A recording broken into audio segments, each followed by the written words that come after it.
Thomas Paine, Thomas Paine, Thomas Paine, Sam Adams, Sam Adams, Sam Adams, Benjamin Franklin, Benjamin Franklin, Benjamin Franklin. These men spoke up for what they thought was right. From their courage came such documents as the Declaration of Independence and the Constitution of the United States. From their willingness to speak what was sometimes unpopular but right, we enjoy such liberties as freedom of speech, the right to keep and bear arms, and freedom of religion. There are those who still wish to oppress our freedoms, and there are still patriots willing to stand up and defend life, liberty, and the pursuit of happiness. Men like Zeb Bell, who honor our founding fathers and what they stood for. It's now time for Zeb at the ranch, speaking up and defending your freedoms. Brought to you by Magic Valley Les Schwab Tire Centers and all of the other great advertisers on the program. And now, Zeb Bell. As we get older, just remember this. Once you're over the hill, you begin to pick up speed. How true. Good morning, everybody. Here comes Kate Smith, and God bless America. Followed by, come on, Patriots. This is something to be proud of. Give us our Pledge of Allegiance. Good morning, good morning.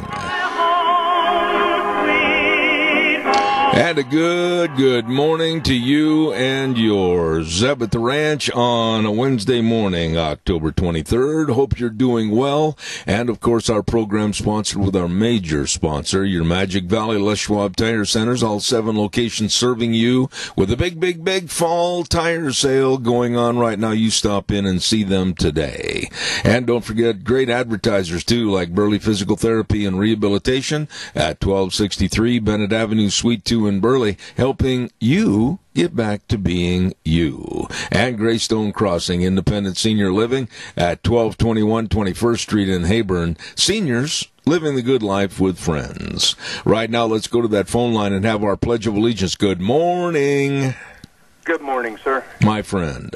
I pledge allegiance to the flag of the United States of America and to the republic for which it stands, one nation, under God, indivisible, with liberty and justice for all. Thank you, Doug, and I know you'll be calling back later. I appreciate it, old buddy. Thank you so much. Real patriot and a good friend.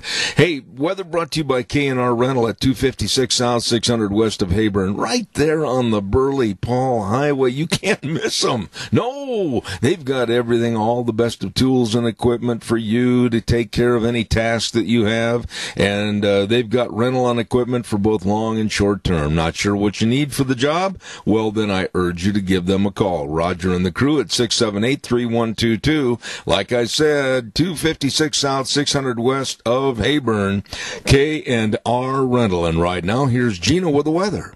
Looks like we're going to have some sunshine for the rest of the week, but a threat of snow showers by the weekend. Here's a look at your weather forecast. Today we are expecting mostly sunny skies with a high of 55. A little bit breezy out there, not too bad. Tonight, mostly clear skies. Low of 26 tomorrow. Sunny skies with a high of 62, overnight low of 28. By Friday, sunny and 62. Saturday, it is going to be sunny, but the winds are going to be picking up substantially by Saturday afternoon with a high of 53. Then by Saturday night, by chance of rain or snow showers in the forecast, below 24. That's a look at your weather forecast for Zeb at the Ranch. Aye, we may see some of that angel dandruff on the ground. That's the weather, brought to you by K&R Rental, 256 South, 600 west of Heyburn. Like I said, on the Burley-Paul Highway, they've got everything over there. I mean, you need heaters of different types for construction, electric heaters, propane heaters, they've got them all, air compressors. You better hurry and get those sprinkler lines blown out. I'm telling you, I think colder temperatures are on the way. Stop in or give them a call, 678-3122, K&R Rental. I want to give a great big shout out, and I mean this, when people are so nice to me and help me with a project, I want to make sure that they're acknowledged.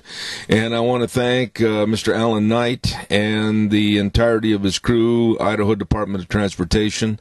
I just want to single them out this morning and say thank you. My wife and I are extremely grateful for all your assistance, and I mean that. Very, very nice people, and I wish them God's blessings. Very nice. Thank you. Calls are welcome, 436-2244, 1-866-927-4587. Occasionally you'll hear me swallow because I've got a cough drop. I can't help it. Ramsey Heating and Electric at 2600 Overland Avenue in Burley. I know Rita's there already because I talked to her about 10 minutes ago. At 2600 Overland Avenue in Burley for all your heating, cooling, and electrical needs. You know, here's a business, family business, that has been in business now for nearly 7 decades. Boy, that's a hard notch to beat, I'll tell you. And they open the doors at 7:30 in the morning till 5 Monday through Friday for all your heating, cooling, and electrical needs. And don't forget they've got all your furnace filters, too, at Ramsey Heating and Electric. Number to call, 678-0459. Ramsey Heating and Electric, serving you. Tomorrow is the day. Now, please, Deanna and I really are looking forward to this. We put a lot of effort into getting some good prizes for our costume contest for Halloween tomorrow at Lunch Bunch at Denny's Restaurant.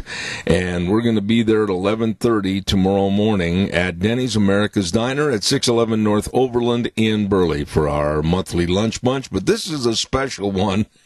And I'm already giggling because I know some of the costumes that are going to show up. It's going to be phenomenal. And so I urge you to be there and partake. We're going to have a lot of door prizes, gift certificates supplied by Walmart, Smith's Foods, Hanson Mortuary, Stokes Groceries, Doug Martin, Denny's. And on top of that, great food, great service from Denny's Restaurant. Breakfast, lunch, and dinner anytime, all the time. You come on down and join us tomorrow for Zeb's Lunch Bunch. And don't forget, our thanks go to our costume prize donors, Lee's Furniture, Burley Physical Therapy and Rehabilitation, and our friends at Tires West Les Schwab. Absolutely, thank you so much. Calls are welcome and appreciated at 436-2244, 1-866-927-4587. I want to get right into a couple of things that are so absolutely ridiculous that the left, the Democrats, are hijacking our language and telling us what we can and what we can't say and what words are proper or improper. And I mean this. I absolutely will not stand for anyone, if a word is a word and it's in the dictionary, and a word is a word that can be used in any kind of free speech, it is a word that is a word that should be used. I will not have anyone stop or stymie my speech. Now, I remember a couple of years ago on Bill O'Reilly's program, there was a certain word that he didn't want his guests to ever refer to. And if they did, he chewed them out and came down on them like a cat to a plate of milk. That was wrong. And I only wish that I could have been one of those guests to just look right at Bill O'Reilly and say, back up, big boy. And what happened with the Democrats yesterday was absolutely silly and ridiculous. What Donald Trump, our president, said, and I absolutely agree with him, he compared the impeachment inquiry that he's facing to a lynching. And when you think about it, it is. But the Democrats went wild. They went crazy. And silly people like Texas Representative Al Green said, quote, "It makes you no better than those who burn crosses. It makes you no better than those who wear hoods and white robes." That's asinine stupid from a stupid man on the left. He is. Because there is all kinds of proof that the Democrats used language like this with that word lynching when it was in regards to President Clinton's impeachment, including Vice President Joe Biden. So don't give me this garbage that you're so sanctimonious that word all of a sudden offends you. That word all of a sudden is, oh, why, we can't say that. You did the same thing. This whole thing with the Democrats acting so pious makes me upset. And it's going to be a lot of hot air in a couple of days, but, you know, they're trying to make hay while the sun shines on this word lynching, and I'll tell you what, it was just an expression that he used and how he thinks he's being treated. I don't blame the president at all. If you have any issue with that, you are the one that has a problem. Calm down, Zeb. Calls are welcome. And by the way, the word and the name Lynch, I mean, there's a gentleman on television, and he works for the VA loans. His name is Tom Lynch. Oh, my goodness, he's got to change his name. Well, let's go right here locally. How about Lynch Oil Company? Oh, my goodness. Why, they must change their name to Smith or Jones. This is so asinine. The word lynch, and I want to just say this, and you can check it out yourself. Turn on the Cowboy Channel for old Western movies, okay? Go ahead. I don't care if it's John Wayne. I don't care if it's Jimmy Stewart. I don't care if it's TV shows like Rawhide or Gunsmoke. That word was used 1,000 times. Don't give me this garbage about, oh my goodness, today use of that word is so horrendous. Give me a break. Caller, good morning, you're on the air. Good morning, Zeb. It's the Burley Senior Center. Today we're having roast beef, roasted potatoes, green beans probably for vegetable, a salad, and assorted desserts today. Assorted desserts. $5 will get you a meal to go or one there. Anybody, everybody, $5. We need your participation. All right, Joe, I appreciate you. Joe Taylor with the Senior Center right there on Oberlin. God bless you, man. Have a wonderful day. Thank you so much. Thank you. You bet, buddy. Thank you. Calls are welcome. Don't be cowardice. Not on this program. Speak up, speak out, and speak loudly. Give me a call, 436-2244, 1-866-927-4587. By the way, I'm not ashamed, and if I want to talk about the Bible or anything in the Bible, I will, and occasionally I do. And I was reading Job yesterday again, but for some reason it just poignantly hit me right between the eyes that Job 37, verse 6 through 18. There are the verses that need to go to these absolute ninnies that don't understand about climate and who's really in control. God is in control of the climate, not silly, stupid, frail man. And just read that. Go ahead. Read Job 37, verse 6 through 18, and I think that's going to answer a lot of the questions that I wish a lot of these people on the left would take the time to understand. They are not and cannot and will not be in control. Calls are welcome. I'm on a roll this morning, making everybody mad. That's good. That's good. I feel better. Calls welcome, 436-2244, 1-866-927-4587. Come on, join me on the phone. Don't forget Ark Animal Hospital at 750 21st Street near Connection Credit Union in Heyburn. Dr. Bill and the staff are there to serve you. You know, they've been voted Minnecacha's best veterinary hospital numerous times, and they remind you better get your horses vaccinated and dewormed. Now is the time of the year, believe me. And don't forget water. Water is so important with the temperatures on the decline, and you know we're going to get some frosty ice and we're going to get ice covering. Make sure that water heaters are working on your water tanks, and they can have plenty of water. Ark Animal Hospital, 750 21st Street near Connection Credit Union in Heyburn, 678-1177, where they have the warm hearts for the cold noses. Absolutely. Oh, by the way, too, don't forget on Mondays at 8:30 we give away a dozen cookies to Sophie's Chatterbox, and I'll give a trivia question, and then if you call in with the right answer, you can win the cookies. So don't forget that. Sophie's Chatterbox, great restaurant, super bakery at 530 East Street on the Square in Rupert. Absolutely. I have a brand new higher respect than I did before, and I always thought the guy was a good straight shooter, for Shaquille O'Neal. I'm telling you, Shaquille O'Neal, as big as this guy is, I mean, he's massive. He is a mountain of a man. And my respect for him went up tenfold, because he absolutely spoke out during the halftime of an NBA game for free speech in America and for America. And I'll tell you what, the rest of the panel that was sitting with him, including Charles Barkley and the rest of them, they sat there and they knew better than to interrupt him when he was talking. It absolutely was amazing.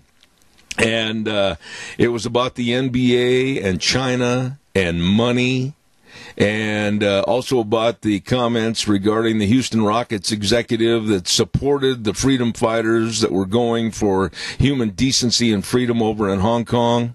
And Shaquille basically said, hey, we need to stand up for our country, we need to stand up for our free speech, and we need to acknowledge when people are being put down anywhere in the world. Absolutely. Kudos to Shaquille O'Neal. That's the stuff. I wonder, and I got to thinking about this after that little discourse on TV, I wonder what would happen if all of a sudden Shaquille and LeBron James were to meet in the hallway. I would love to see that confrontation. In no unsettled words or thoughts, Shaquille O'Neal basically, without mentioning LeBron's name, told him that he would be better off just to keep his stupid thoughts to himself because he caused more trouble. And it's true. LeBron James, James Harden, and some of the coaches like Steve Kerr, Greg Popovich, they absolutely just threw more wood on the fire because they weren't very smart. Calls welcome, 436-2244, 1-866-927-4587. I want to remind you that if you're looking for a camper shell, and I mean this, you've been throwing stuff in the back of your pickup all summer, but now with the weather turning really cold and we're expecting snow and everything else, hey, protect that, whatever those items are. And if you need a camper shell for your pickup, you don't have to look any further than Save on Shells, 1827 Oberlin and Burley. I have never met a person like Anthony that owns that because he knows. The guy absolutely, you talk about camper shells, and the wheels up in his brain are really spinning because he knows everything about them. I mean, everything. And he offers the best of quality, service, low prices. I urge you to stop in and talk to Anthony. Give him a call first at 312-1525. Save on Shells, 1827 Oberlin and Burley. Absolutely the best. Caller, good morning. You're on the air. Good morning, sir. This deal with the NBA and their free speech, LeBron shows his ignorance on what America really stands for and what China really stands for. All LeBron can see is dollar signs. Yes. That's all he was caring about. He doesn't care about America. He doesn't care about the team. And I'll say that right to his face, because all he cares about is the dollar signs in his pocket, his personal gain. Anytime an NBA athlete or any athlete of any sport, it doesn't have to necessarily be the NBA, we could be talking about the NFL or whatever, but anytime any of these athletes basically kowtow and backwater for foreign interests or foreign countries over our own just for the almighty dollar, I can tell you something, Doug, my old dear buddy, I'm going to put them on my don't like list forever. Yes. They are anti-American. That's just it. Either, who was it? I think it was Teddy Roosevelt said, there's no 50-50. Either you're all-American or you're against America. Well, where did they make their money? Just answer a couple of quick questions. Where did the NBA and players in general, where did they make their money? The USA. Oh, okay. Where did the game of basketball originate? The USA. Ah, Dr. Naismith. Well, where in the world do they supposedly have an allegiance to their great country that has afforded them the luxury of being overpaid prima donnas that have very limited educations, came out of high school, and are multimillionaires? They got it all in the USA. Oh, my goodness sakes. You answered every question correct. And one thing they need to step back and take a look at, they are for entertainers. Whether LeBron James gets a triple-double on his next game will not change the price of gasoline. It will not change the price that you pay for milk. It will not change the price of a car. It will not change the stock market. That is an excellent point. Excellent. Entertainment. Excellent point. He needs to take that, put it in his pipe, and smoke it. He is not a politician. He is not a world leader. He has no education on what happens in the world and world diplomacy. You know, that is such an excellent point. He's not a leader of medical research to come up with a cure of cancer. He's not doing anything in the political world to help make the world a safer place, try to calm and dispel a lot of the fears that are going on in the Middle East. He's not a person that knows anything about the homeless situation or does anything to try to get people off the streets and get them back to be responsible citizens. Your point is so well taken. He's nothing more, and I'm not trying to denigrate anyone that does this, but he's nothing more than a basketball player. Exactly, and Hollywood elites are the same thing. Yes. They're entertainers. Absolutely. And they need to get back in their boat and just entertain. Well, a lot of these entertainers are in a boat that doesn't have any oars. Or a sail to catch the wind. Well, there's something about the wind that they do occasionally, but I'm not going to comment on it. But anyway, no, your point's so well taken. I mean, they're nothing more than entertainers, but they go out like all of a sudden they are going to sit down at the G7 and lead all the leaders in the world in thought. Exactly.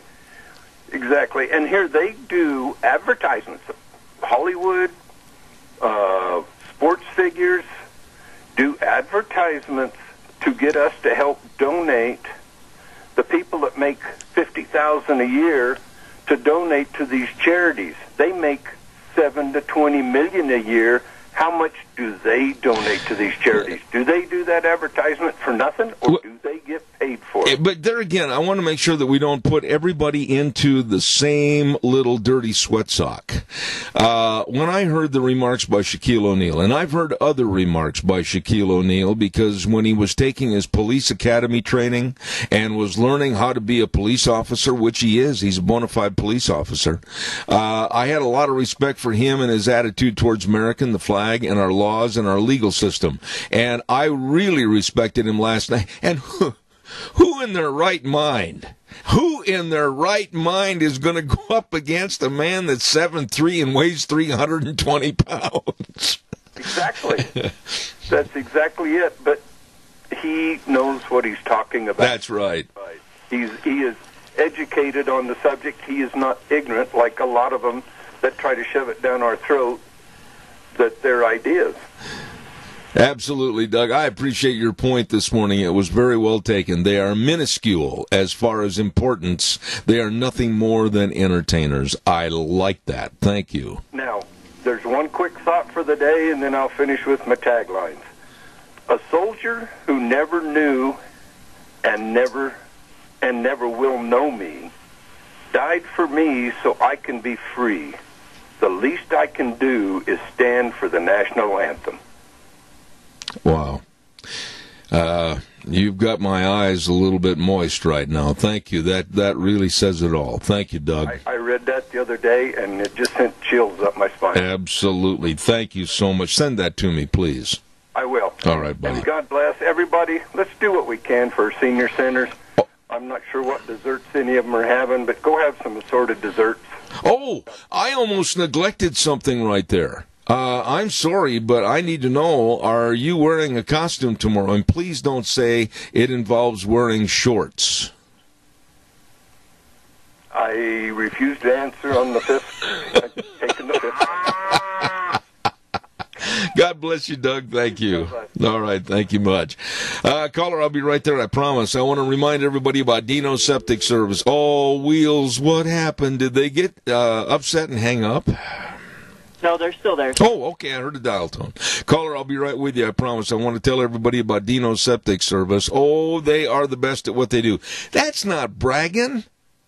That's a fact.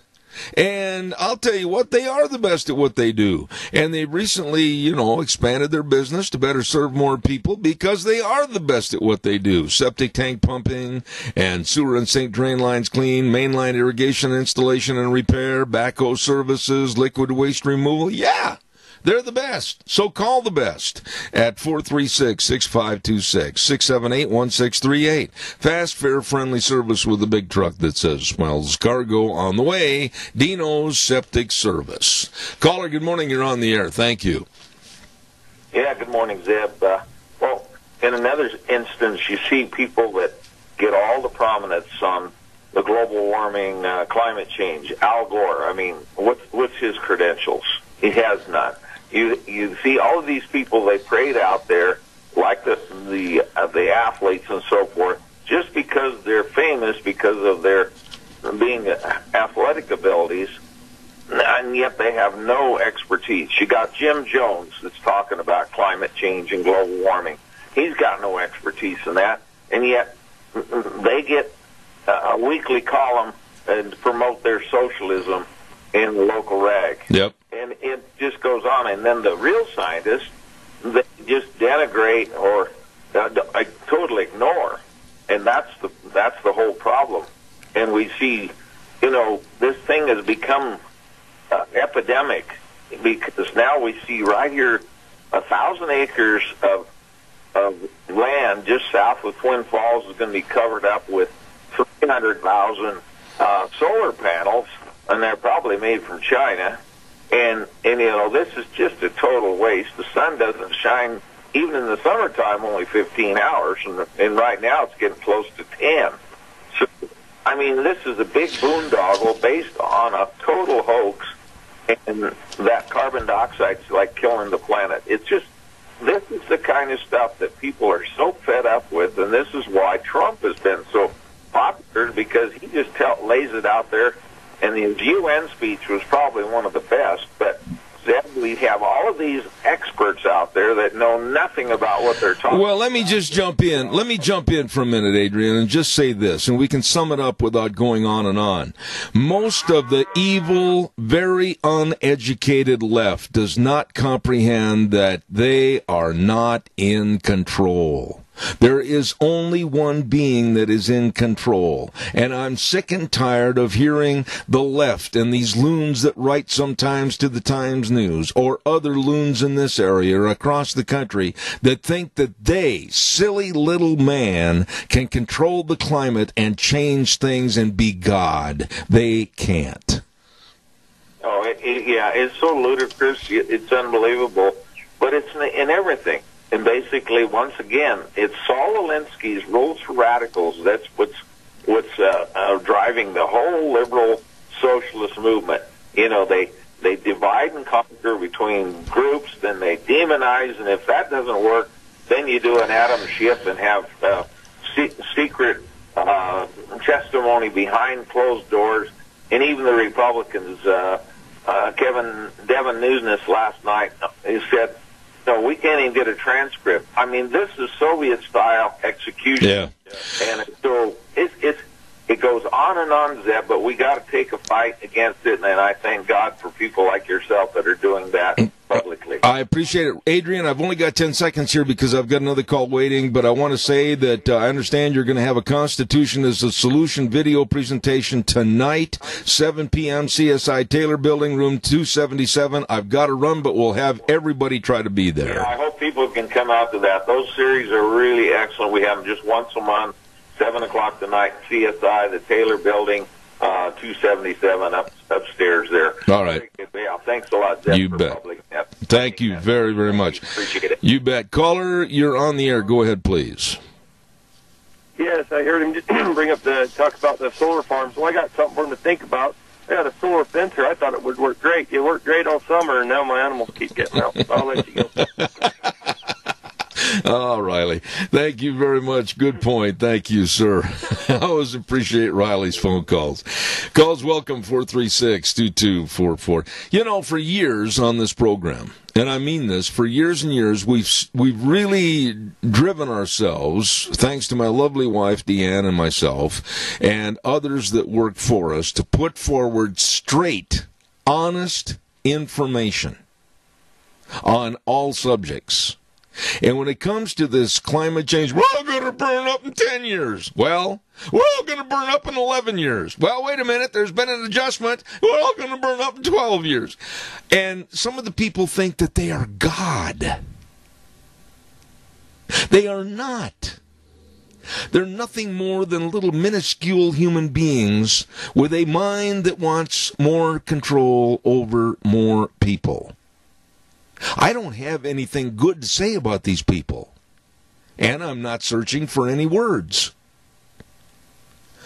I want to remind you about our friends at Berry Equipment and Rental Sales, Service, and Parts. And they've got 3 locations at 159 West Highway 30 in Burley, 465 Addison Avenue West in Twin, and the Nampa location.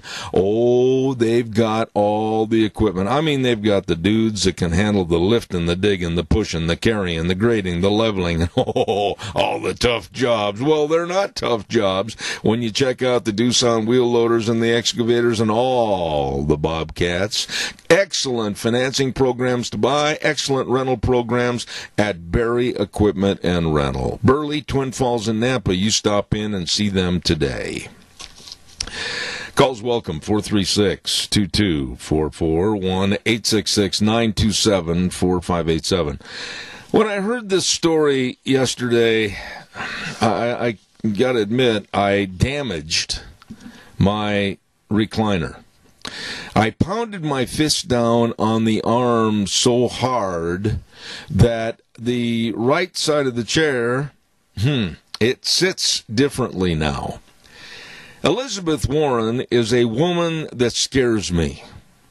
Elizabeth Warren is a woman that should scare everyone with her completely Star Wars attitude and her mind that seems to be in a space warp.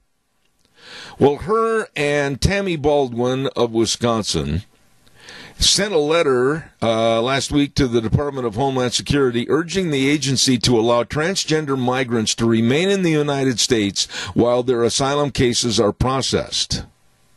Now think about this for a few minutes. And then at the end of the story, in part of her plan, Elizabeth Warren promised, now here's where I think I might get your blood boiling a little bit. In one part of the plan and the letter, Warren promised to detain transgender prisoners with inmates of the opposite biological sex. And then she laid out her support for, here we go, federally funded gender transition medical care for transgender inmates from foreign countries that you and I pay for. I'm letting that soak in, and I'm going to choose my words very carefully because there are times and tendencies for me to really let you know how I feel.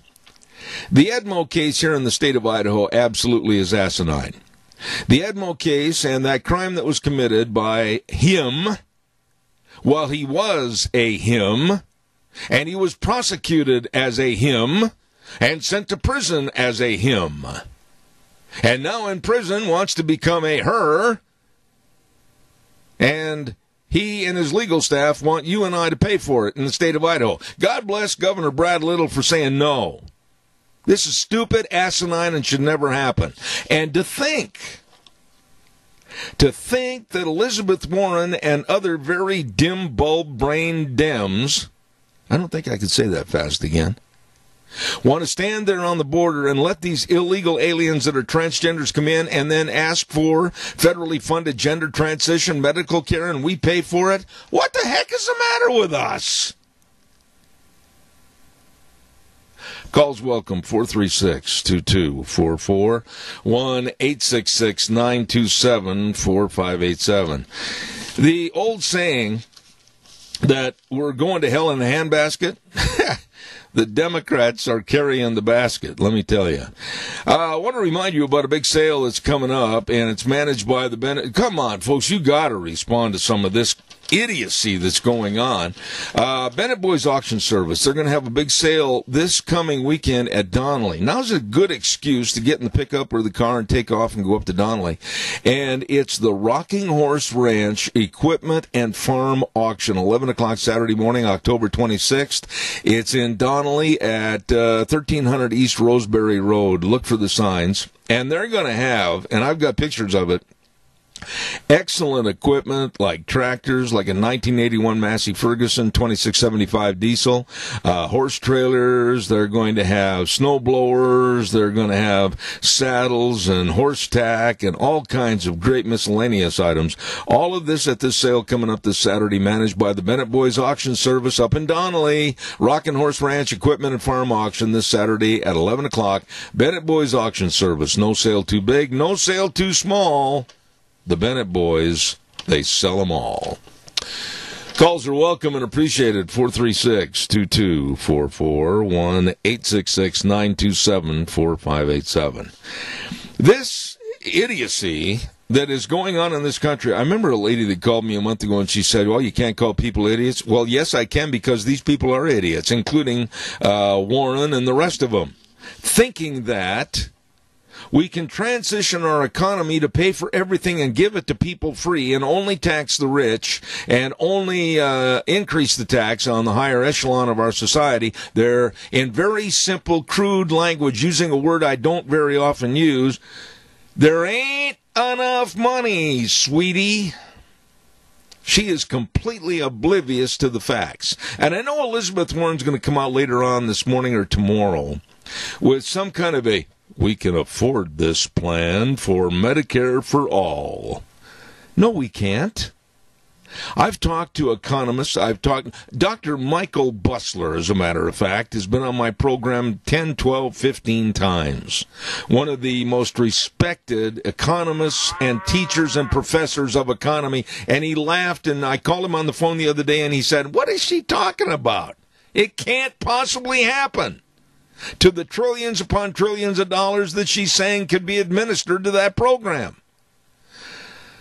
Good morning, caller. Good morning again, sir. I propose that we take care of all of our vets, all of their medical needs that we have promised them, and before we even think of doing any sex change on anybody. You know, okay, stop right there. First and foremost, and I'm going to treat this in a very serious manner, of which it is. When you start talking about giving and paying the tribute and the respect to our vets that they need, I could not agree more. I will bend over backwards to help support our military, our veterans, past, present, and future. But when you start talking about paying for sex changes that totally go against my Christian ethics and the Bible, I'm going to put my foot down and really squash the heel on my Tony Lama boot and say no, and not only no, but hell no. This is absolutely a crime against nature. It's a crime against society, and it's got to stop. Exactly. The politicians, and I'm lumping a lot of Republicans in there too, they do not care how much money they spend because it is not their money and they're not responsible if it fails. So they don't care. They're trying to pander to a few people out there so they can get a vote. This has been going on for years. There is a law that you can't buy votes, but there isn't a law that says you can't promise them sunshines and rainbows to get votes. Well, Doug, I want to go back to the Edmo case here in the state of Idaho. Okay, I don't have all the information in front of me. It's in a file on my other desk. But in very simple layman's terminology, he, Edmo, committed the crime as a male in the state of Idaho, correct? Yes. He was sentenced as a male in the court system, correct? Yes. And was sent to prison as a male from his crime, correct? Yes. And now, after being in prison and saying it's cruel and inhuman punishment that he is in prison, he wants to be a female, and he's asking and telling the American taxpayers, us, the citizens of Idaho, to pay for a gender surgery? Baloney. He committed the crime as a male. He serves his time as a male, and what happens after he's let out, if he's let out, that's his problem, baby, not ours. Exactly. That I feel the same way. I mean, he done it. Like, what was it Brett used to say? If you can't do the time, don't do the crime. There you go. And he's done the crime, so he needs to do it as he committed it. Now, had he committed it as a female, or she committed it as a female and wanted to be a male, same story. You got it, buddy. I am sick and tired of everybody pointing the finger at what was decent in America at one time, what was morally correct in America at one time, what was right and wrong in America at one time, and condemning it. And the Bible says what was right is now going to be wrong, and that's exactly the times we're living in. Exactly. And one thing, the Democrats, they fight for the gender pay gap, but on the other hand, they turn around and say there's no gender. Yeah. Make up your mind. Hey, you got it there, buddy. Hey, listen, I just looked at the clock, and the clock looked back at me, and the clock said, Zeb, you forgot the weather. And the clock is very angry with me. One quick little deal. The winter is coming, or as the idiots call it, climate change. God bless. All right, Doug. Thank you.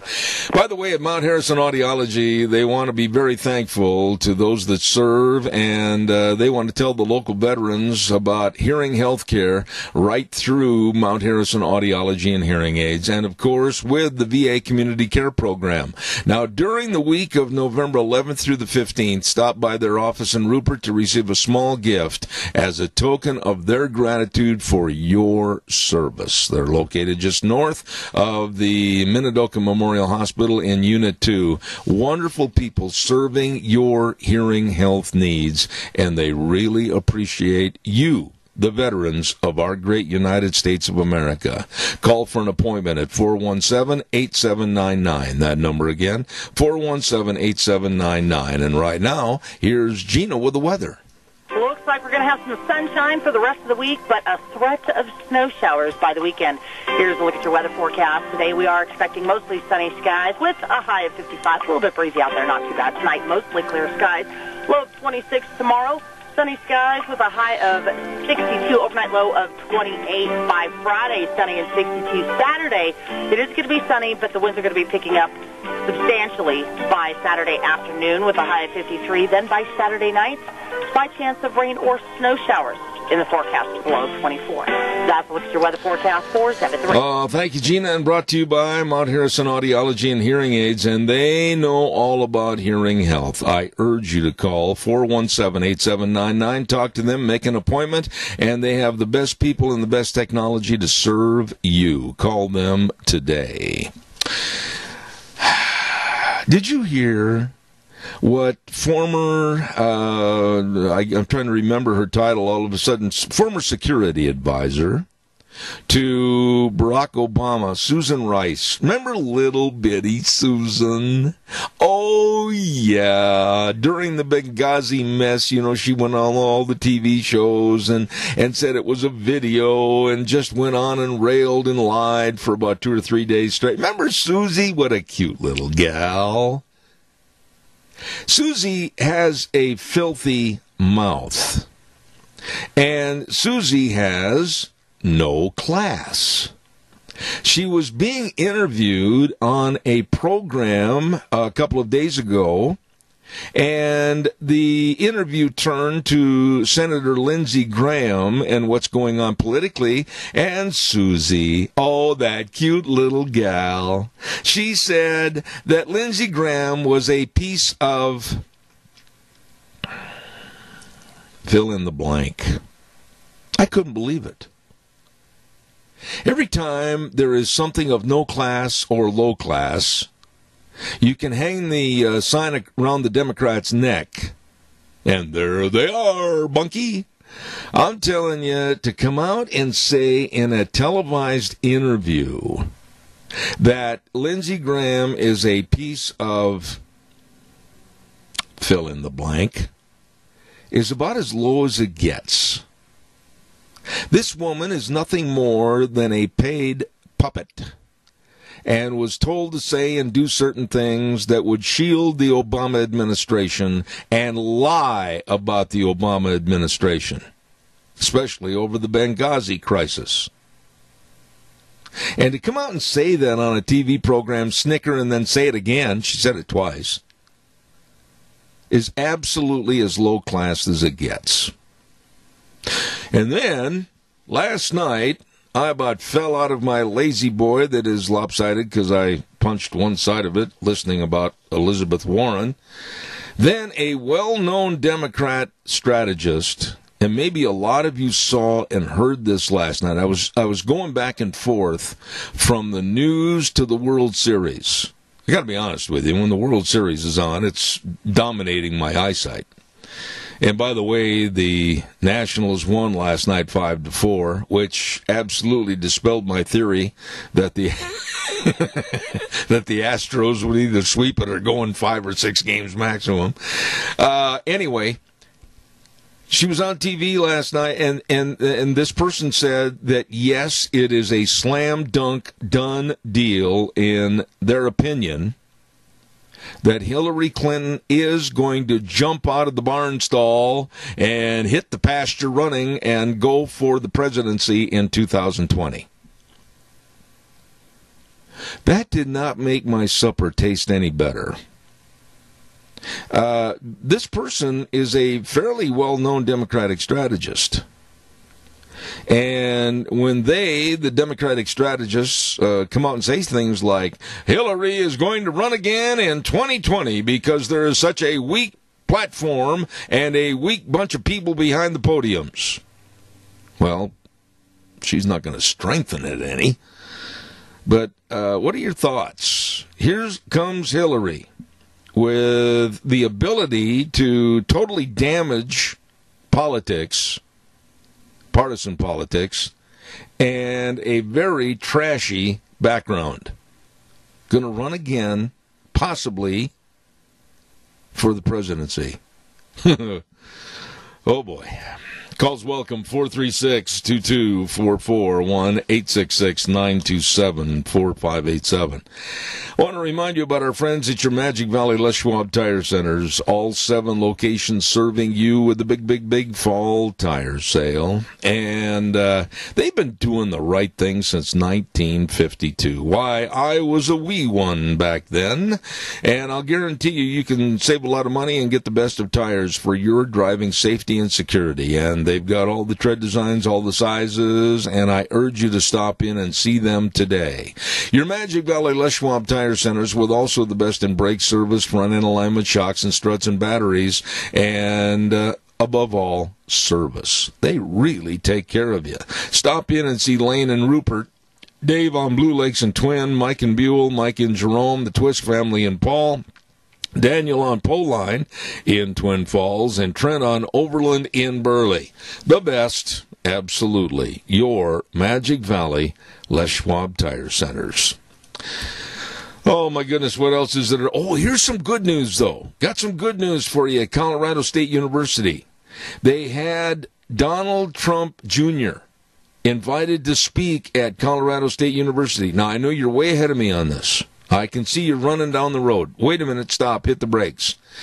You're probably thinking that the left organized a huge protest and literally tried to run Donald Trump Jr. out of Colorado State University. Well, you are right to a point. But there were so many conservatives that didn't want the left to show Donald Trump Jr. the door that they came out in droves.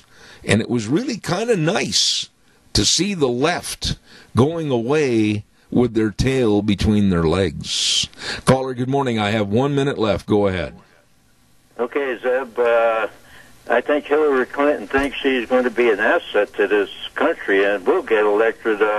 This way, everybody in the country could get involved in insider trading and become wealthy overnight. Tony, take the first 3 letters of the word asset and apply it to Hillary and what she can do to politics. And don't put it on the air. Okay. Hey, God bless you, Tony. I totally agree with you. I got to run to the news, but I do appreciate your call, old buddy. Thank you. Talk to you again. Okay, Bye. buddy, thanks. Now, I tell you, Hillary coming out of the barn, the old gray mare, she ain't what she used to be. Anyhow, I hope it doesn't happen. We're going to go to the news, but before we do, I want to urge you to come to the Denny's Restaurant, America's Diner, tomorrow at 11:30.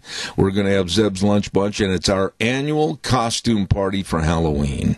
And I want to say a big shout-out and thank you to Lee's Furniture, Burley Physical Therapy, and, of course, Tires West Les Schwab for the prizes we have for the top costumes.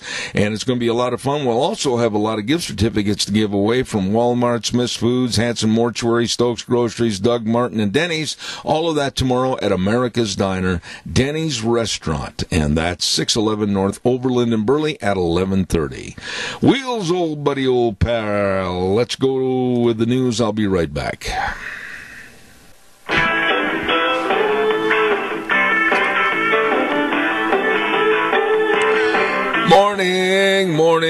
Morning. How are you? Zeb at the Ranch, and we're glad to have you with us, along with our major sponsor, your Magic Valley, Les Schwab Tire Centers, all 7 locations serving you with a big fall tire sale going on right now. Stop in and see any one of the 7 locations today.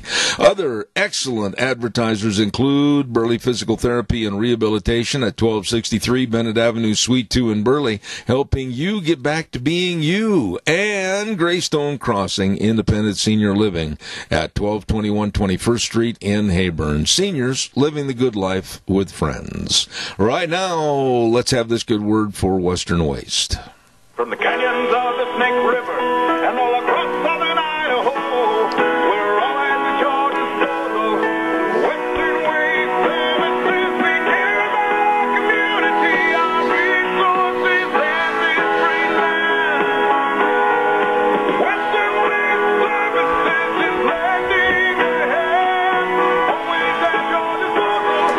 Western Waste Services. Absolutely there to serve you and get rid of your garbage, your trash. Absolutely. They love that job. They do a great job, too, Western Waste Services. And if you're not on the route service, I urge you to do so. And if you're not sure what to do, what do I do? What do I do? I'll tell you. All you have to do is call the number, 734-6969. Talk to them. Get on the route service. Say goodbye to your trash. It's going to be gone.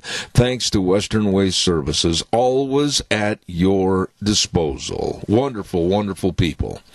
By the way, I know some other wonderful folks, and boy, the more the wind blows and everything, and it's messing up the tree limbs and everything else outside, Gano Landscaping, and you better give a hold of them. Get a hold of them because they know that a lot of these trees need to be trimmed, a lot of them have to be pruned, whether it's fruit trees, ornamental trees, shade trees, large, dangerous trees that might pose a threat from coming through your big bay window this winter, stumps grounded out, all of this. Get a hold of Gano Landscaping today. Scott's a good old boy, along with his staff at 336 South, 450 West of Paul, and the number 438-2485 or 431-8733. Gano Landscaping, I can guarantee you, they are the best. Real quick, I want to also mention before we go to our guest that we're very honored and blessed to have our friends at Hanson Mortuary on the air with us every morning, and they're located at 710 6th Street in Rupert. And, of course, Joel Heward, the manager, his family, and staff, all serving you. Absolutely. They really provide the best of service to the families and support and comfort when there's the passing of a loved one. And remember this, always upholding the highest ethical standards with unquestioned integrity. Absolutely. Hanson Mortuary, 710 6th Street in Rupert. Number to call, 436-5636. And remember this, Joel Heward also serving you at Morrison Payne Funeral Home on East Main in Burley. It is Wednesday, and we go all the way back into the Midwest, the land of Hoosier basketball, and say good morning to Dave Bego. Good morning. Good morning, Zeb. How you doing? Not too bad. It's been kind of a funny fall, if you will. We've had some nice days. We've had some not so nice days. And we've had some winds last Saturday, for example, of over 64 miles an hour. Yeah, we've had some days like that too, understand, but it's kind of a nice day here. It's blue skies, and we're going to be around 62, and just some light winds today. Well, Dave, there is so much for us to be talking about, and you're a common sense guy. I mean, I really enjoy having you on the program. Sometimes you need to calm me down a little bit. You try. And I was really upset yesterday over a couple of things in the news that, to me, the Democrats are just grasping for anything to turn into a major negative. President Trump made the comment that basically the Democrats trying to impeach him and throw him out of the presidency is almost like a lynching. And that word lynching sent the Democrats into a tirade while they were spinning like tornadoes trying to figure out how to attack Trump next. But whoa, wait a minute. Let's think back to the Clinton impeachment, and all the Democrats, including Joe Biden, used the same word. Why are they so sanctimonious that it's terrible now? Because they're hypocrites, Zeb. It's all about what they want to do, and they want to bring down this president. And they're on top of that, they're basically trying to start a civil war and take us back into communist socialism, and that's their whole goal. And that's why we're seeing all this stuff. And they'll talk out of both sides of the mouth all the time. And I know because I've seen it. I've been through it. Unfortunately, the Democratic Party, the far left, is controlled by the unions on the far left and Soros and Antifa and all those type of things. And they're pushing us towards bringing this president down and bringing this country down. And, they've resolved that they don't accept the election of our president, and they're going to do anything they can to do it. And they're going to start a true civil war if they need to bring him down. Dave, those two words are really, really important words to discuss. Civil war. I have talked to people in the last couple of days, since last week, as a matter of fact. I've made calls to people that I really trust. I trust their judgment. I trust them to tell me what's going on in their opinion in the world today. And those two words have been used by almost all the people I talk to, that we are pushing ourselves in this nation with the hatred from the left to the right, right to the left, into a civil war. Now, really, what's your definition of what you think might happen? Well, it's one of these things that's going to come down. It's not going to be a physical civil war, but it's going to be a continuous verbiage type of civil war, and they're going to go after people, and behind the scenes they will intimidate them. They'll like we went through, they'll have people intimidate customers and employees, and be around your buildings and your houses and all that kind of stuff, and show up to face you face on face. And in my book I talk about one time I was downtown at one of my customers, and I came out of the building and they knew I was there, and they had two guys get up shoulder to shoulder with me as I'm walking down the street towards where my car was parked, and they did everything they could to intimidate me. So we're going to see that type of stuff too. Yeah, but wait a minute. Right there, though, I think you will concede the fact that when there is that intimidation, when there is that scare factor, when there is that boxing in with no hope of getting out unless you fight your way out, thus you have really a new term to civil war that could escalate. Well, it could, but people need to understand how to handle these situations, and we don't want to go into it. And it's like I've talked before on your program that Trump needs to continue to be more and more professional in how he talks about and his tweets and stuff like that, and doesn't put stuff out there that he gives the other side bullets to shoot him with. And it's like when I told you I walked out and these two guys are walking down street next to me, and they're throwing all kinds of barbs at me and everything. And I was just professional with them. I said, no, you guys you don't know what you're talking about. And what you're saying is you need to go investigate it and look it up and everything. And they tried to stay with me. And as we walked into the parking garage, they evidently thought my vehicle was parked in one area, and they started to turn one way, and I just turned left and kept on walking and kept quiet, and they lost me. Mm-hmm. And you got to do this. You got to have a firm backbone and not let them tear you down and scare you and all that kind of stuff.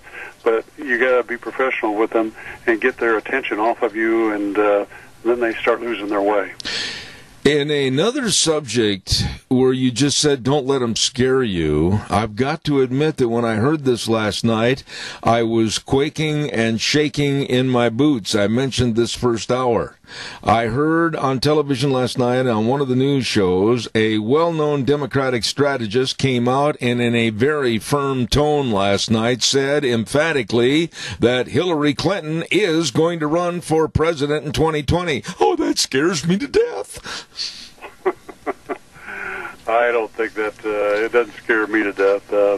I think that she'll, bring herself down, and because I think people are waking up. And as I said before, as I talk to other people on the other side of the aisle on that, they're beginning to wake up to what the Democratic Party is, and these candidates they're not very happy with, and the past candidates and that. And I think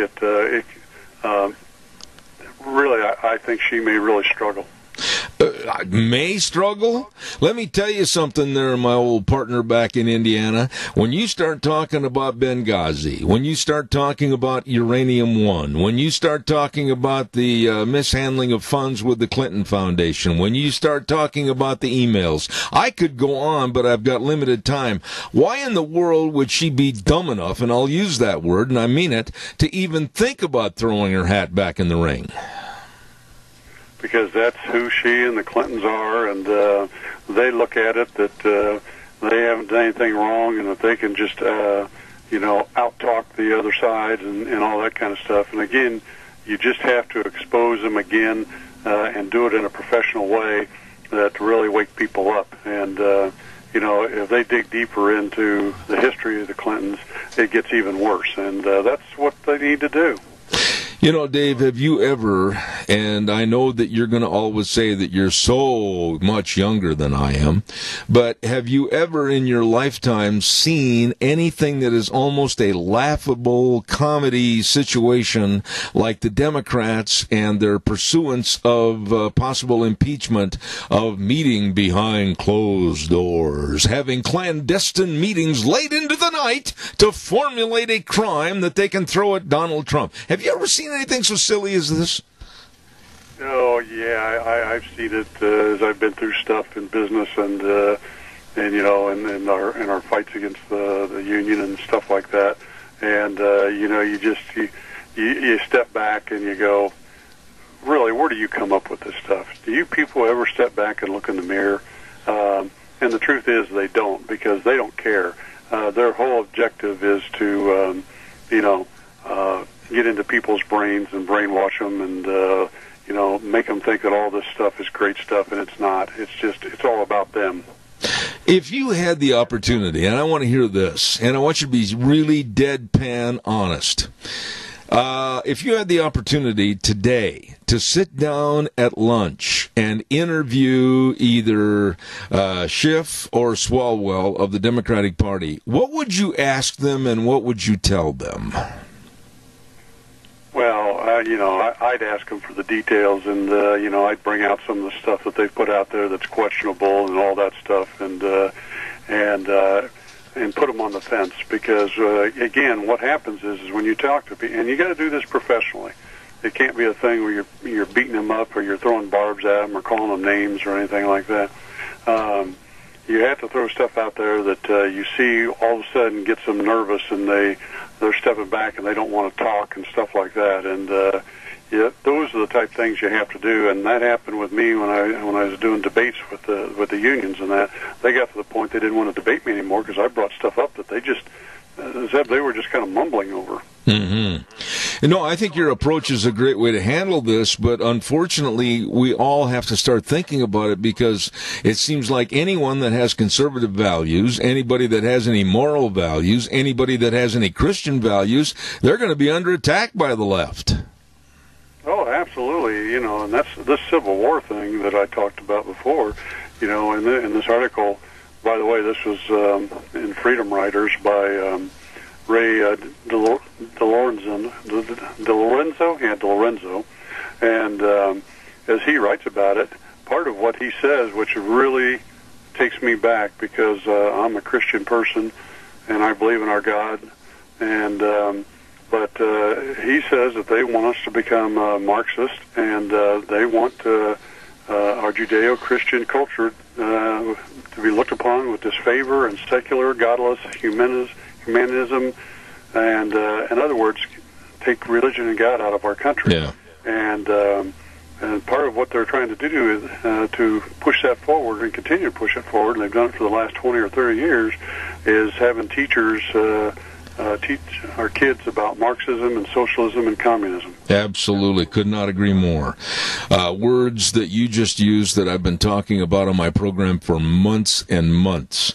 By the way, this great big flap with the NBA and China, and, of course, the freedom fighters in Hong Kong, and, of course, the jocks like LeBron James and James Harden and coaches that should have known better, but they don't because they're not real smart, Steve Kerr and Greg Popovich. Finally, it's all coming to a head, and the NBA is suffering for it, and I might say needfully so. I thought last night my respect for Shaquille O'Neal went up tenfold when he basically sat there at that panel during the halftime of the game last night and said, look, we live in the United States of America. We have the freedom of speech. And when we hear things and say things, we have the right to express our opinion. And when we see wrongs in other parts of the world, we should expose them. I tell you something, Dave Bigo, I think Shaquille O'Neal should run for president. I'm going to support him. Well, I'm glad he's done that. And, there's other people out there who have done it too, and other NBA players and that. But the problem, Zeb, that we have is that we've had people at the top of the NBA who continue to push forward and want to be with China and stuff like that. But behind the scenes, and I've said this before, the unions control a lot of this stuff. And you've got the NBA, the players' union, and you've got the unions out there that control the press, and they're only going to have put things in the press that supports what their objective is. Yeah, but you take Shaquille, for instance. I don't know how much you know about his lifestyle and what he is and what he has been and what he's doing now. But this man has always spoken out in favor of the red, white, and blue, always spoken out for our police forces, and is one of them, as a matter of fact, a certified police officer. And he knows the value of living in this great country. And I think with that being said, the value of this great country, when he speaks out last night, that carried a lot of weight with young people that are going, whoa, wait a minute, Shaquille said this, that's the way it must be. Yeah, and that's what we need people like him to do, and we need more and more people to do it. But unfortunately, Zeb, and again, I point this out in my book, The Devil at Our Doorstep, that, I had breakfast with a guy that owned a business up in Fort Wayne, Indiana, and he says, Dave, I read your first book, and he says, what you went through and the things you did, he says, I respect the fact that you were strong-willed and had a strong backbone and were willing to stand up and do the right things and all that. And he says, I'm going to be honest with you, Dave, even though I agree with you 100%, I don't think psychologically I could stand up and do that, or, economically I wouldn't want to put the money out there to do that. And he says, quite honestly, Dave, I don't think 96% of the people or the business people in this country would do that. They would rather just go through the process of the other side. Well, I think you're right exactly on what you said, but to me, what the NBA did is I'm only one small, minuscule fan of basketball, but they've driven me away from any support of these teams that have the Popoviches and the LeBron James or the Hardens and that type of player, because it was all for the filthy lucre, the money. It was all for the money and the promotion of their game and, quite frankly, the promotion of themselves. Nobody thought about the country that made basketball. Nobody thought about the country that made the NBA. Nobody thought about the moms and dads that really dipped down into their savings to buy an NBA ticket, and that's the citizenry of this great United States of America. And when you start kowtowing and bowing to other countries, you're done in my book. Yeah, and I'm with you on those people, and we're fortunate here in Indianapolis. We got a good team and program, and we have our first game tonight. It's opening night for us, so we're looking forward to it.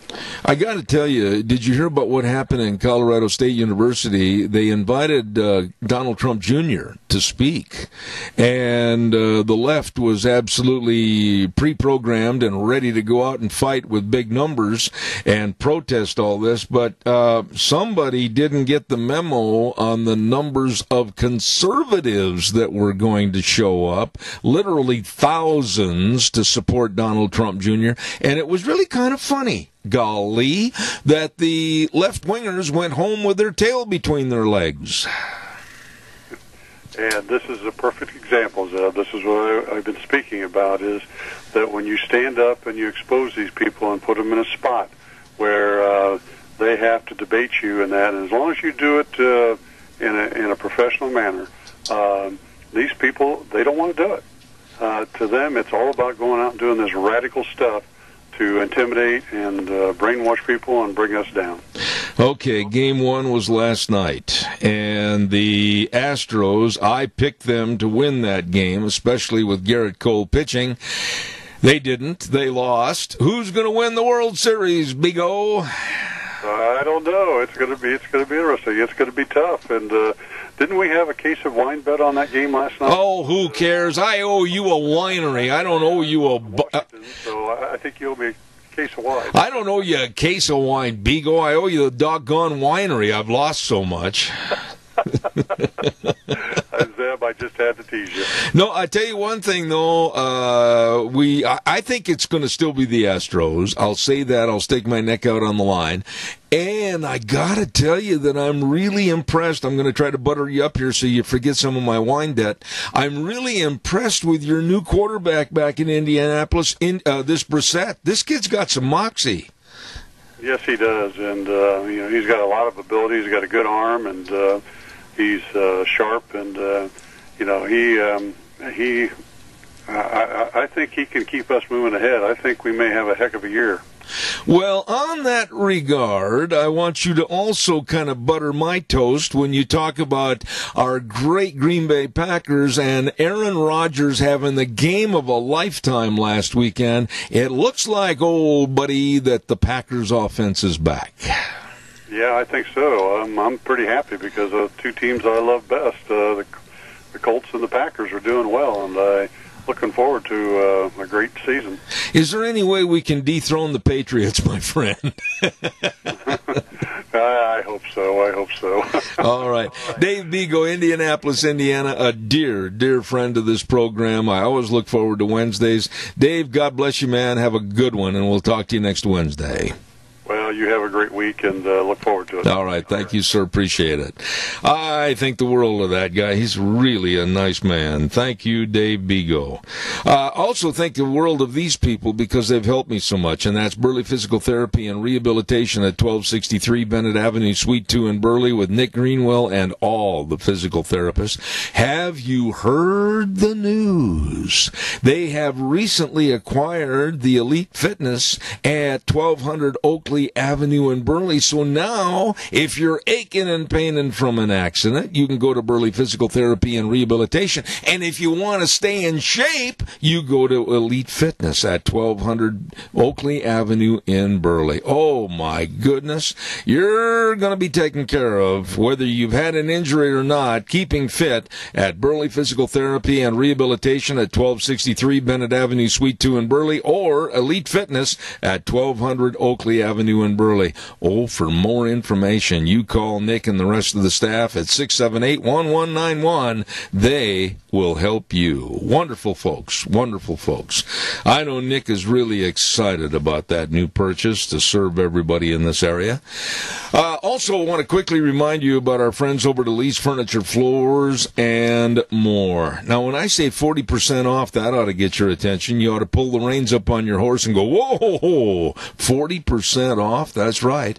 On furniture, mattresses, dining room sets, motion furniture, bedroom groups, and more. Let's pick out a couple here real quick. How about a love seat that was regularly $8.79, now just $4.99? Whoa, look out. And they've got like a deluxe recliner, regularly $5.29, now just $2.49. Oh boy, you better go in and check out all the window coverings, all the fall flooring, closeout specials at Lee's Furniture, Floors, and More. No money down, no interest up to 48 months. Yes, sir. On approved credit at Lee's Furniture, Floors, and More. 459 Overland and Burley. You stop in and see them today. My golly, I almost had a problem there.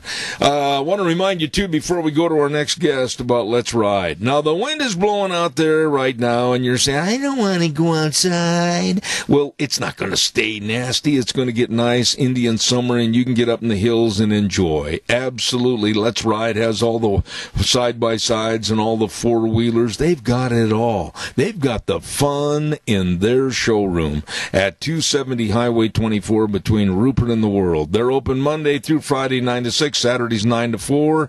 Don't wait. Get over there right now. Absolutely great buys on the 2019 models because the 2020 are coming in. Let's Ride. Also, don't forget, too, that service department. Keep you running and gunning. I'll tell you, they're the best at Let's Ride, 270 Highway 24, between Rupert and the World, where the fun is sold. I have had this next guest on the program numerous times. I have the utmost respect for him and his appraisal of what's going on with the young men in our society today. And basically, the title of the book sums it up, The Boy Crisis, Why Our Boys Are Struggling and What We Can Do About It. And I say a good morning again to an excellent guest, Dr. Warren Farrell. Sir, how are you? I am very well, and I'm always a little bit better when we're going to be talking. Well, you're very complimentary, but you're also a excellent, smart guest about what's going on in our society today. And, you know, Dr. Farrell, I don't even know where to start with you this morning because I'm so concerned about our boys being boys, turning to men, acting like men, and not wusses. I don't know how else to term it. I think that's exactly what's happening. Nobody wants to be John Wayne anymore. Absolutely, and we have to remember that John Wayne he emerged out of a culture where we were fighting world wars in every generation, or significant wars in every generation, as you've heard the expression, every generation had its war.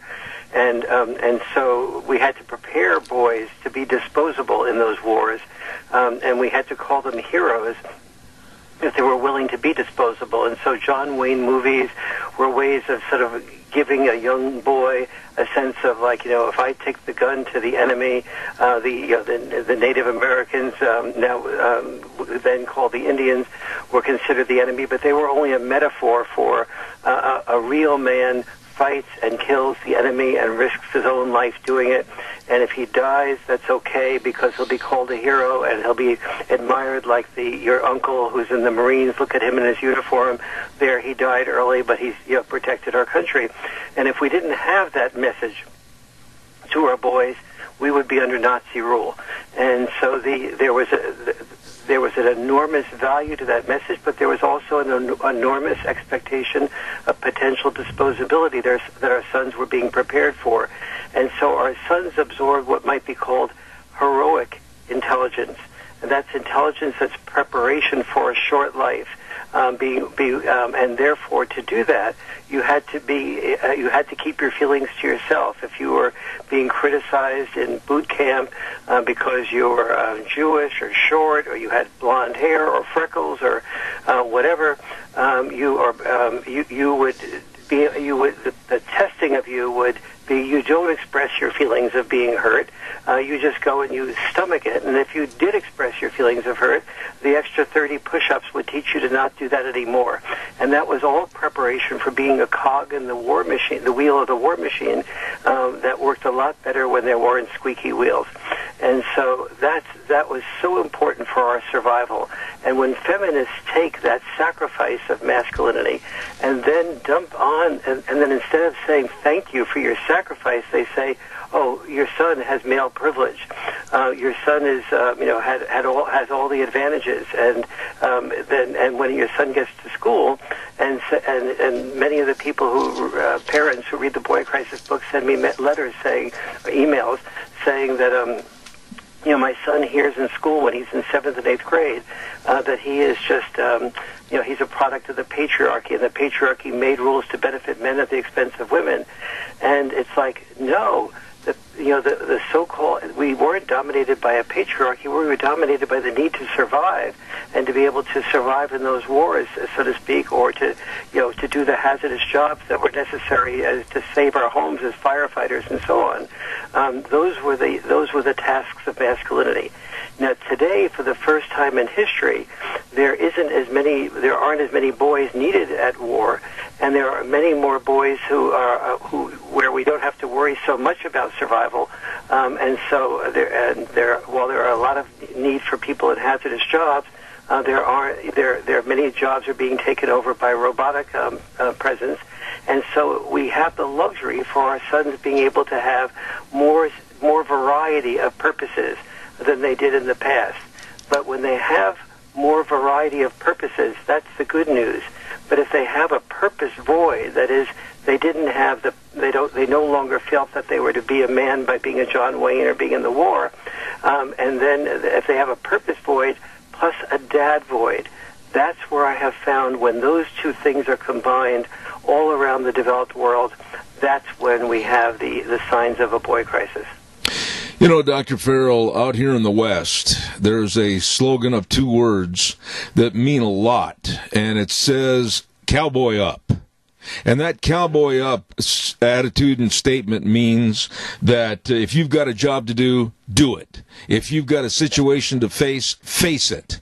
And that's what we're lacking in today's society, and I'll go toe-to-toe with anybody that argues with me.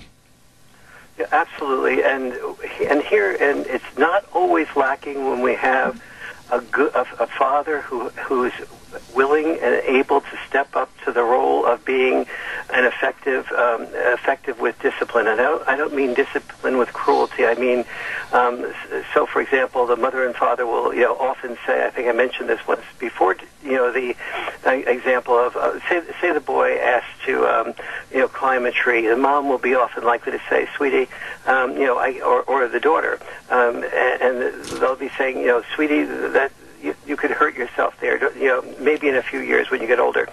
The dad is more likely to say, yeah, go ahead and climb that tree, it's okay, but just be careful. And then the dad and mom will have a discussion about that. Wait a minute, you're letting that kid climb the tree at this age, and so the mom will tend to say, all right, if they're going to climb the tree, they can't climb this high, they can't go out to these thin branches, and then the dad will sort of go out and go, all right, I'll go into the tree and I'll protect the child, from having a really bad fall. And so that's what I call checks and balance parenting, where both parents are involved in the process. But what often happens in single mother families is that the mother is very sensitive to the boys' and girls' every need, and then and is very good at identifying the boys' and girls' dreams. But then when the son or the daughter go ahead and try to accomplish the dreams, like be, let's say, do their homework well, so they'll be a scholar, or do practice for the drills for the football team. So the kid may be very strong and very capable of getting on the football team, but if he doesn't have the discipline to practice the drills to be there, to be on that team, he's likely to never be able to do that. And so when the father, and it's usually the father that says, You can't just dream, kid. You gotta give up that sex day. You gotta give up going to that party if you really want to be the quarterback or the linebacker on that half and that football team. You have to have the discipline to do that. Oh, Dad, I don't feel like it. I'll do it tomorrow. You can do it tomorrow, but then don't complain to me when you don't get chosen for the team. And so it's sort of like the man up attitude or cowboy up attitude is much more likely to come from the dad. And when the boy doesn't have that father figure, he doesn't have somebody that he respects, that he bonds with through things like roughhousing, that he wants to please, to be able to get the discipline to accomplish the dream. And as a result of that, where the boy crisis comes in, is as a result of that boy starts fearing that he can't do any more dreaming because the last 3 or 4 times he dreamed and tried, he failed at it. So he starts withdrawing. He gets into drugs, alcohol, a video game addiction. When it comes to boy-girl time, he sees that the girls don't want just sensitive boys who are only in touch with their feelings. They want winners, which means performers. So the girls don't come around, and so then he withdraws into porn. And porn is access to a variety of attractive women without fear of rejection at a price he can afford. But it addicts his brain. That is, by addicts I mean dopamine increases every time he sees a porn. Dopamine is a feel-good drug that then addicts him to certain increasing risks with girls. And then the real-life girl comes around, and she feels like she's treated like an object because she's being treated like an object. And so she tends to then withdraw, and that only proves to him that he's a loser, and then that sends him back to porn or an opioid or some other form of withdrawal from society. So, in brief, your point about cowboy up is really missing from the homes where the dads are not involved. And while it's important to be sensitive to our boys' different options, it's also important to have the discipline to accomplish what they set out to do. Along with that, and kind of as a caveat to that statement I made a moment ago, I would also say that in the days when I was born and raised, my dad was a very tough German. He was a former boxer. And you add the German personality and being a boxer, I was raised in a tough household. And Dad, along with the tough attitude of it's your problem, you figure it out, or you've got yourself into this mess, you figure out a way to get out of it, there was also a side to you open the door for your mother, you open the door for ladies, you help them with their chairs at the table, and a complete era of politeness along with that. Absolutely. And there's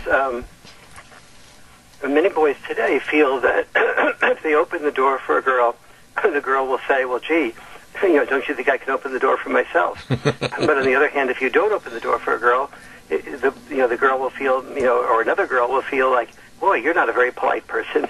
And so many of our boys, especially 13, 14, 15-year-old boys, who are usually less mature than their female counterparts, are really just, they're befuddled by this. It's sort of like, I feel like I'm damned if I do it, damned if I don't. Or they hear in another set of emails that I get are people who tell me that their son is hearing all the time in the classroom that masculinity is toxic. And so he may ask the question like, well, what exactly does that mean? And among the answers will be things like, well, men don't express their feelings; they keep it to themselves. They man up, and they don't share who they really are. So then he says, then he hears maybe something about the patriarchy and how it oppresses women, and says, well, and he may say something like, well, I don't think men oppress women. We go to war and we die for women. We sacrifice for women. Oh, you're mansplaining. Well, wait a minute. A minute ago you said express my feelings, or if I don't express my feelings, that's part of male toxicity. Now I express my feelings, and I'm told I'm mansplaining. Or I reach, they say be very polite to women, don't reach out and touch their hand without asking them first, which is, by the way, the law in California for college students. And so the boy, says, may I touch your hand? But then, and is very sensitive to her every need. But then he notices that a lot of the girls are going out with the guys driving the motorcycles, or the guys on the football team, and the cheerleaders aren't going. risk again, and so do it again. And so that is what our sons are getting today is all these mixed messages that are so difficult for them, especially since, as I said, the boys are on average less mature than the girls that they're attracted to in 8th, 9th grade. And so that's a real set of challenges, and it's not being helped by the male shaming that predominantly feminists are doing with males. Dr. Farrell, let me say this, and if you don't agree with my synopsis, please tell me, because I've got broad shoulders, I can take it. But I think a lot of the problem today, and I'm going to call it the way I see it, with this idiocy and incompetency and total irrelevancy of gender identity is being caused by a lot of the fact that we are treating boys as wusses. Would you agree with that? Basically, yes. I would do an addition to that, which is that we have to understand that where this is happening, where everything that you and I are talking about is happening, is in all of the developed nations. And in the developed nations, what they have in common is that usually capitalism has allowed the countries to be freer and to be able to not worry so much about survival. Once you stop worrying about survival so much, you begin to open freedoms to your people to a greater degree. Freedom to divorce, and it's among boys of divorce who lose contact with their dads. That's where the boy crisis resides. And it also allows the freedom to be willing to have mothers be able to have children without being married. And it's among boys raised by mothers who haven't been married, where even among the women who had children, when they lived with a man, the father in those situations stays involved with the child an average of only 4 years. And it's those boys I discovered that are the ones that are experiencing the boy crisis. And so the boy crisis resides where dads do not reside. Now, so what's happened is that the success has created freedom that has led us to choices. And among those choices, as some people say, that I feel more male than female, even though I'm born a male. And the sensitive parents, are saying, well, I want you to be who you are, because, part of what I want to raise is a person who's genuine to their real personality. But now, so the capitalism has led to success, has led to freedom to make choices that often undermine the ability of the person to be able just to do what they need to do and then get to it. But now something deeper has happened, which is that being trans or being bi is now a faddish, and so boys are now, or girls in particular, but it's far more likely boys who want to become female than women who want to become male, which by itself tells you a lot, and that is being seen as an option that will make you in the in-group in school, and so and give you special privileges, and people start talking about what do you need, what do you want, and it's all about you. And so what's missing in that formula is that children who get it's all about you become entitled, self-centered, not disciplined. They don't usually have a sense of purpose. They may have a sense of purpose for a while. It's all about me. I want to become trans. Do I take hormones, this or that? But as they get older, they're making decisions that they don't often realize are coming from a desire to be in that in-group, to have approval from their peers or their teachers and from their parents. It didn't really come from a mature decision of somebody who was a 30-year-old person who realized she or he was in the wrong gender. Is this problem, which I think is a national problem and quite frankly a worldwide problem right now, where like in New York they want you to adhere to and want you to admire and respect, I guess, 48 or 49 or 50 different genders, which absolutely is going to take my biology teacher in high school, Mr. Sponham, and turn him over in his grave. But is this thing reversible, Dr. Farrell? Can we stop this and turn this train around? Yes, one of the things that I can announce to you is that I just came back from the White House, and the Boy Crisis book is being read by a very large number of the White House people. They are really convinced that there is a boy crisis, and they see the evidence for it, and quizzed me on it for quite a while, and they have committed to creating a proposal to President Trump that we raise the flag of making people aware of the boy crisis in a national way, which of course, as you just implied, it's a worldwide crisis, and that the wonderful thing, one of the wonderful things about living in the United States is that when something is raised as a concern in the United States, it usually gets picked up by the entire world. And so this is going to be happening. I've been asked to write the relevant portion of the first draft of a speech on this for President Trump to give at the State of the Union message. And so we'll be able to call forth the need for greater father involvement, the need for more male teachers in elementary school, the need for communication skills training, the need for understanding what dads do that is different from what moms do, what I call dad-style parenting, and will be promoting to the nation that rather than having every commercial that shows a father be portrayed as some type of dumb or goofy or incompetent father, that we start putting images of fathers out there that tell our sons, we need you. We need father warriors. We need men who are willing to overcome the stereotypes of man isn't a father.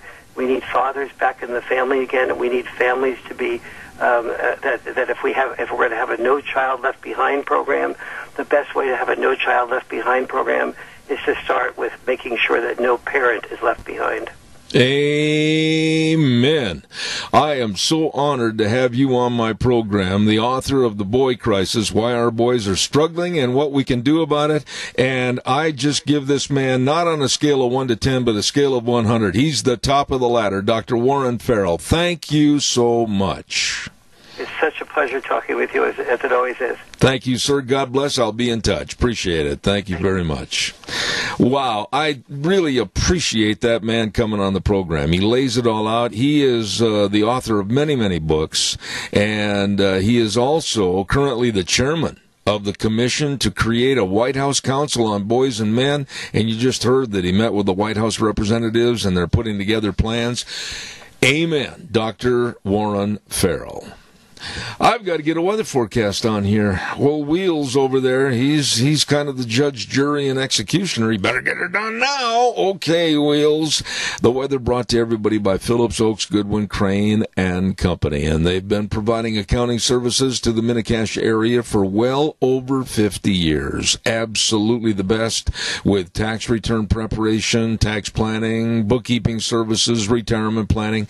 They really are the best friend to you, your family, and your business. Phillips Oaks, Goodwin, Crane, and Company, with offices at 1710 Overland Avenue in Burley and 625th Street in Rupert. Don't forget, Phillips Oaks, Goodwin, Crane, and Company. And right now, here's Gina with the weather. Looks like we're going to have some sunshine for the rest of the week, but a threat of snow showers by the weekend. Here's a look at your weather forecast. Today we are expecting mostly sunny skies with a high of 55. It's a little bit breezy out there, not too bad. Tonight, mostly clear skies. Low of 26 tomorrow.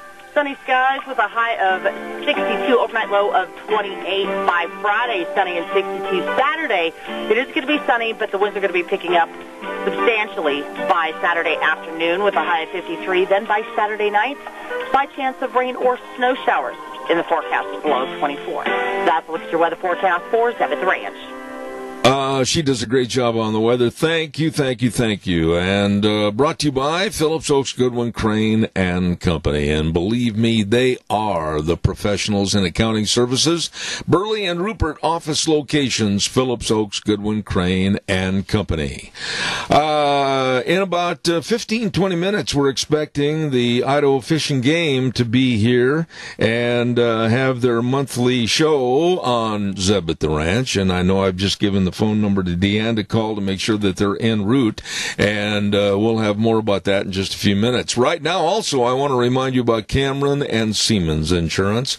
As a matter of fact, while I'm on the air just a few minutes ago, I got a call from them, of which I couldn't answer on my cell phone. Cameron and Siemens Insurance, Highway 24 in Rupert. Oh, boy, life insurance, health insurance, employee benefits. They really are thoughtful and caring with their recommendations to help you. Please get a hold of them today. All you have to do is just call, make an appointment at 436-4424. That number again, 436-4424. Cameron and Siemens Insurance, Highway 24 in Rupert. Really, really good people. I want to take just a moment and remind everybody, tomorrow we're going to be over at, of course, Denny's Restaurant, 611 North Overland in Burley, America's Diner for our Zeb's Lunch Bunch. Tomorrow's a special day. We're going to be having our Halloween costume party and contest, and I want to thank the donors for the top prizes to the costumes, Lee's Furniture, Burley Physical Therapy and Rehabilitation, along with Tires West Les Schwab. Thank you so much. Great people. And then we're also going to be giving out a lot of gift certificates at our lunch bunch. And it's from Walmart, Smith's Foods, Hanson Mortuary, Stokes Groceries, Doug Martin, and Denny's. What a day we're going to have tomorrow at Denny's Restaurant, 611 North Overland in Burley for Zeb's Lunch Bunch. I urge you to be in attendance. Better bring a camera. You're not going to believe some of those costumes, and it's going to be a lot of fun. Tomorrow, 11:30 at Denny's, America's Diner. Let's see what else have I got cooking here.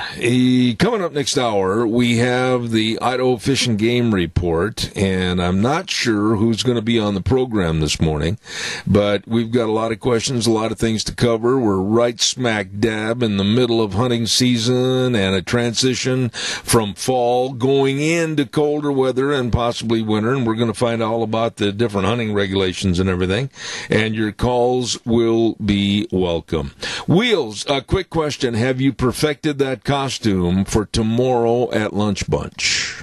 I feel like I'm getting close. There's still some things that I need to do, but you know, it will be interesting for sure, sir. I have are you going to come with your mom or your grandmother?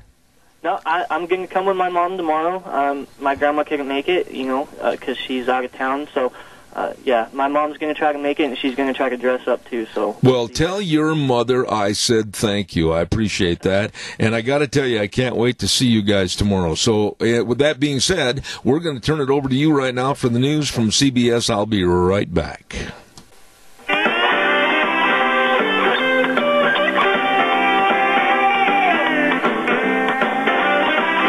Oh, good morning, and welcome back. It is a beautiful, beautiful day outside. However, I haven't been out since 4 o'clock this morning, and the wind is blowing quickly. Before I introduce you, what's the temperature outside? Cold, nice, what? Nice if you have a nice light jacket. Get real close to that. Tip it up just a little bit, if you would. You're a big guy.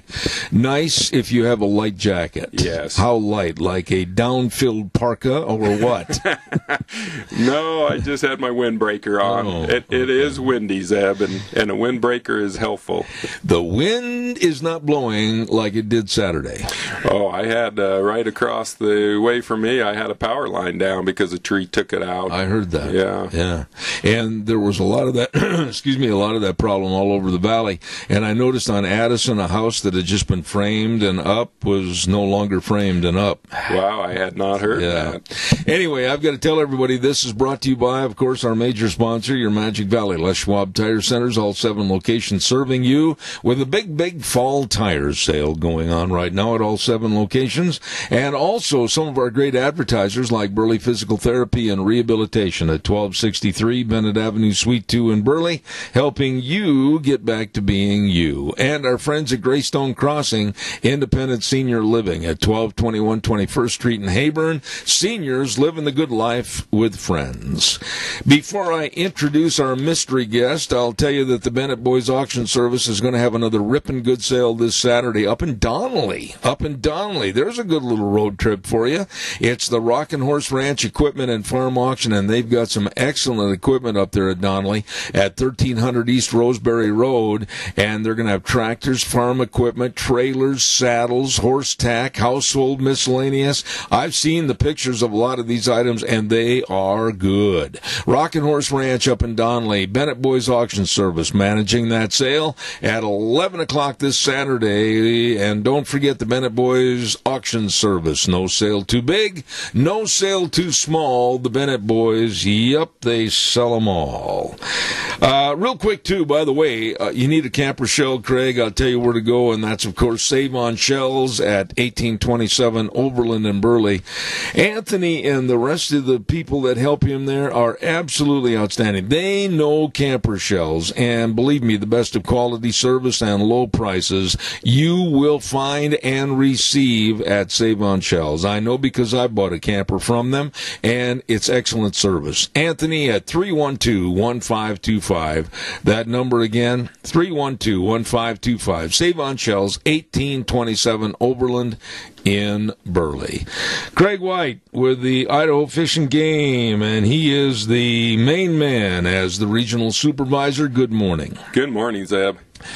I understand you've been to Tahiti and Baja and just enjoying a summer of doing nothing. Yeah, I have not. Oh, okay. Never been to one of those places. False information. Yes, false information.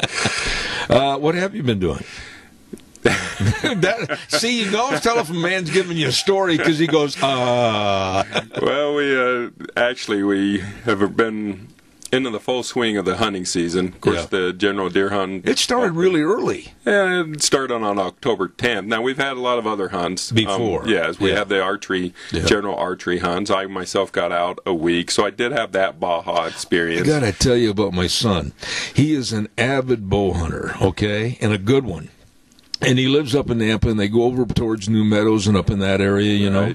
And he gets everything packed up, and he's got days off from the fire department to live like Jeremiah Johnson up in the wilderness, you know. And he packs everything. He could live and survive for a year in the wilderness. He gets everything packed up, goes all the way up to the hunting site, gets everything fixed up, gets his elk the next morning and comes home.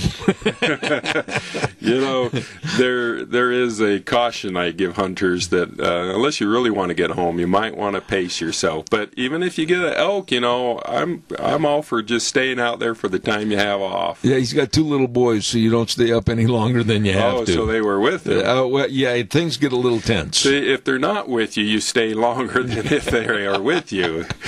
Well, what's going on? The hunts are in full swing, and I haven't heard hardly anything about what the harvest is like. Tell us. Well, I thought I'd cover some of what we've seen at our check station. So the opening weekend of the deer season, the opener's the 10th, which this year was a Thursday, but on Saturday and Sunday we always run check stations, and these are to gather biological information. And so I have some information. Some of this is word of mouth, and the rest of this is preliminary. We'll know more after we get our mandatory hunter reports filled out by hunters. But up in Cary, we run a check station, and we did move it this year to the fairground. It used to be in a different location. I think that helped. We checked over 346 people through that check station. Whoa. Yeah, in the past it's been about 104. And the success rates were down a little bit, 20% this year as compared to last year. Last year was a pretty decent year. Last year was 24. So, you know, that's kind of the theme throughout all the check stations. We run one either in Timberman or Shoshone. We used to run it always in Timberman. Last 2 years it was down to Shoshone. We moved it up to Timberman. Once again, as many people out this year as last year, but success rate was down about 3 or 4%. Same in Gooding, and the same. We have one that's on Highway 20 on your way to Mountain Home past Fairfield, not quite to Mountain Home, but again the success rate was down, and actually it was down about 10% over there. I had a call about 2 weeks ago, and the person said, is there a law or a penalty for not going through a check station? So yes, if you have been hunting or fishing or trapping, and you see a check station up ahead of you. Now, we sign them, so there are times where you're coming the opposite direction and you don't have to stop. But if there's a sign and we have ample signage, we have to follow rules and guidance by ITD, and these check stations are legal by law. And you have been pursuing, even if you don't have any game, if you are unsuccessful and you have been hunting or fishing, you do need to pull in. And it's a real quick check for those who haven't been. They say, we ask you, have you had any luck? Yes or no. If it's no, it's, thank you and, enjoy your day. Often it gives us a great chance so often to interact with people and have conversations. If they have some success, we quickly work with them to look at size of antlers, to look at the age of the deer, age of the bull, whatever's coming through, make sure that everything's properly tagged. And we rarely ever, people say, well, what happens if I accidentally make a mistake? Forget to correctly do the tag, or leave evidence of sex or something like that, because that's a requirement. You know what? We rarely ever write that ticket when someone comes in and they have made, as long as they're honest about it. Yeah, honest mistake. Yeah, absolutely. And so it's. It has to be pretty blatant, and it obviously has to be something where someone is just really should have known better, and probably has a history of knowing better, and just keeps, ignoring the violation. Let me ask you this question in regards to up south of me. Has it been a good deer hunt and elk hunt up there this year so far? So. You might have noticed all those check stations are kind of in the north part of the region, and that's because they have general over-the-counter opportunities during the rifle season. South, mostly it's controlled hunts. So this is mostly word of mouth, and from what I hear, it has been, down this year as well. It's kind of a general trend that success rates on that opening weekend were down. Now there's, still 8 more days, and I really want to be cautious because a lot of things play a role in the people's success, whether the amount of time they spend, the amount of time they get away from their vehicle, in all honesty, and all these type of factors play a role, and sometimes the first weekend can be really slow. Heat. Usually hot weekends are not that good, and so generally those can pick up, and so our mandatory hunt reports are very, very important to really round out that picture. But from word of mouth, I've heard it is slower down south. Now, having said that, particularly with elk, we are hearing lots and seeing lots of pictures of big bull elk. Really? And we're seeing some really good bucks. Yeah, too. I need you to push that mic over just a little closer. Yeah, that's not the best of mics. As a matter of fact, Calvin Coolidge used that for his inauguration. Well, I feel honored then. It's an old mic. I was going to ask you, too, I was talking to a good old buddy the other night after we got done roping out here. That's before the wind and the cold came in. We were talking about moose, and he goes up occasionally with his wife and just sightsees in the South Hills, and he said, I have never, this is him speaking, I've never seen so many moose in the South Hills as I did this late summer and early fall. I can believe it. We've had an increasing moose population in the South Hills for really at least 10 or so years. Wow. And every year, come springtime, when the young bulls and older bulls that for some reason get an itch, or even the cows, when they start wanting to move to find some space, they end up in Burley, they end up by the freeway, they end up in Twin, in Filer. And if it poses a risk to a highway or freeway where we think that moose might try and cross it, if we can, we have been darting them and relocating them to avoid that. And that's out. Part of that is a good part of that, we believe, is the fact that moose population in the South Hills is so robust. They're just looking for new green space. Now, what are the permit numbers for hunters on the moose currently for this year? So we bumped that up. Just set the trophy species, moose, sheep, and goats. The commission set that in January, and I believe that collectively across the South Hills is somewhere between 4 to 6 now, and 4 to 6. And it used to be about half or 2/3 or 1/3 of that, and maybe increasing numbers in the future. Well, yeah, I mean it's a great, wonderful place. The other thing that occurs, I mean, those are the permits we set. There's also super hunts Perhaps you've applied for those tags as well. I never get anything. Well, you can apply for them, and those allow a person, if they get that tag, to hunt anywhere. And what we're seeing is a lot of them are coming to the. When I say a lot, there's 3 or 4 total in the state, and roughly around that number. And some of those people are harvesting their moose in the South Hills. So we have the number of tags we give for that area, and then we also have those statewide tags that could be used there, and so we're cautious not to go too far too fast. Craig, does it surprise you? Now, you've lived here how many years? 2 in this area. 2 in this area. Yeah. Is it surprising to you, excuse me, that the moose were virtually not here, let's say 10, 20 years ago, and now it's expanded and really grown in population numbers? To some extent, I'm not. The South Hills it's a unusual situation. It is isolated, smaller mountain range compared to a lot of places. It has some, up top, it has some great looking habitat, and I've been up there and I look around and say, I can see why there's moose here, but,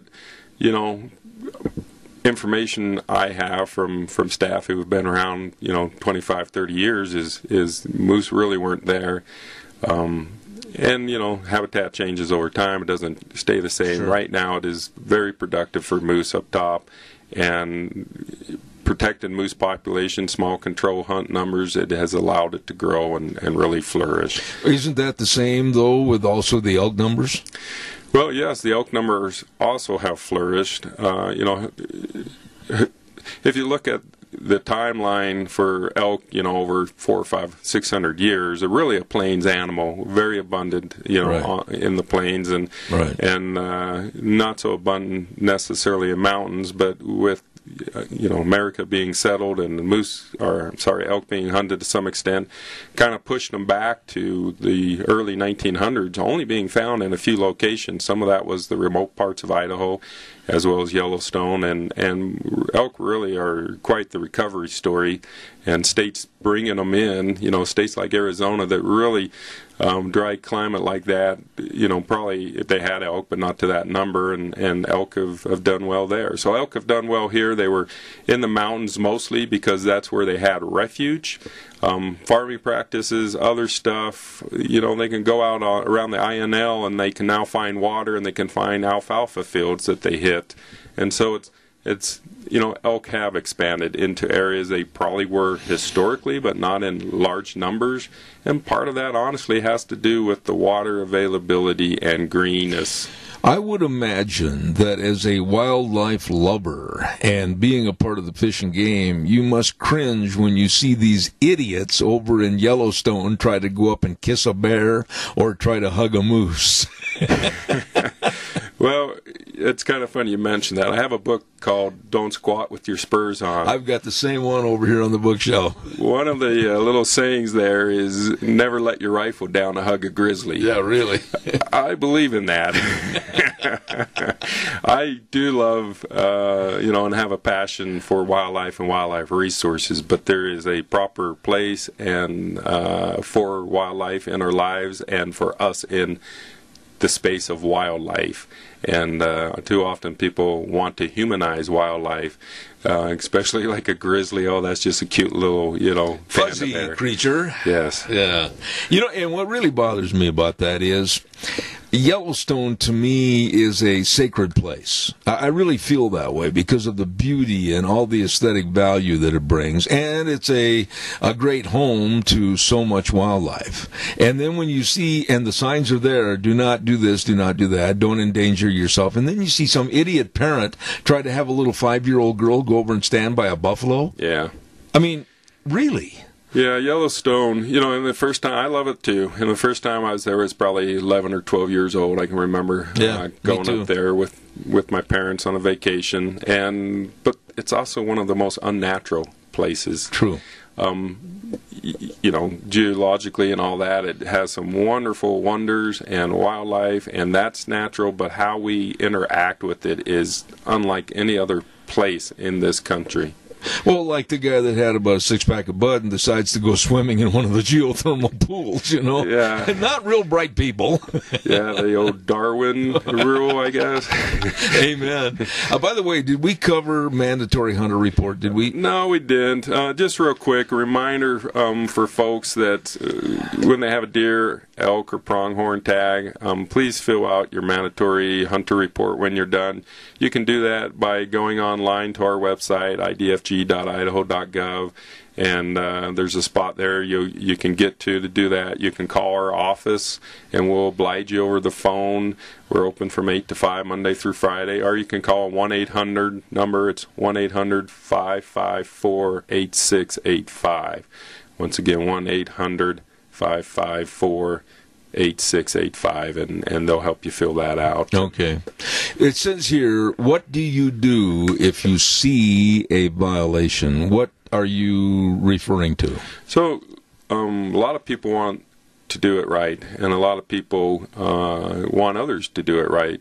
And if you see a violation, sometimes you're unsure what to do.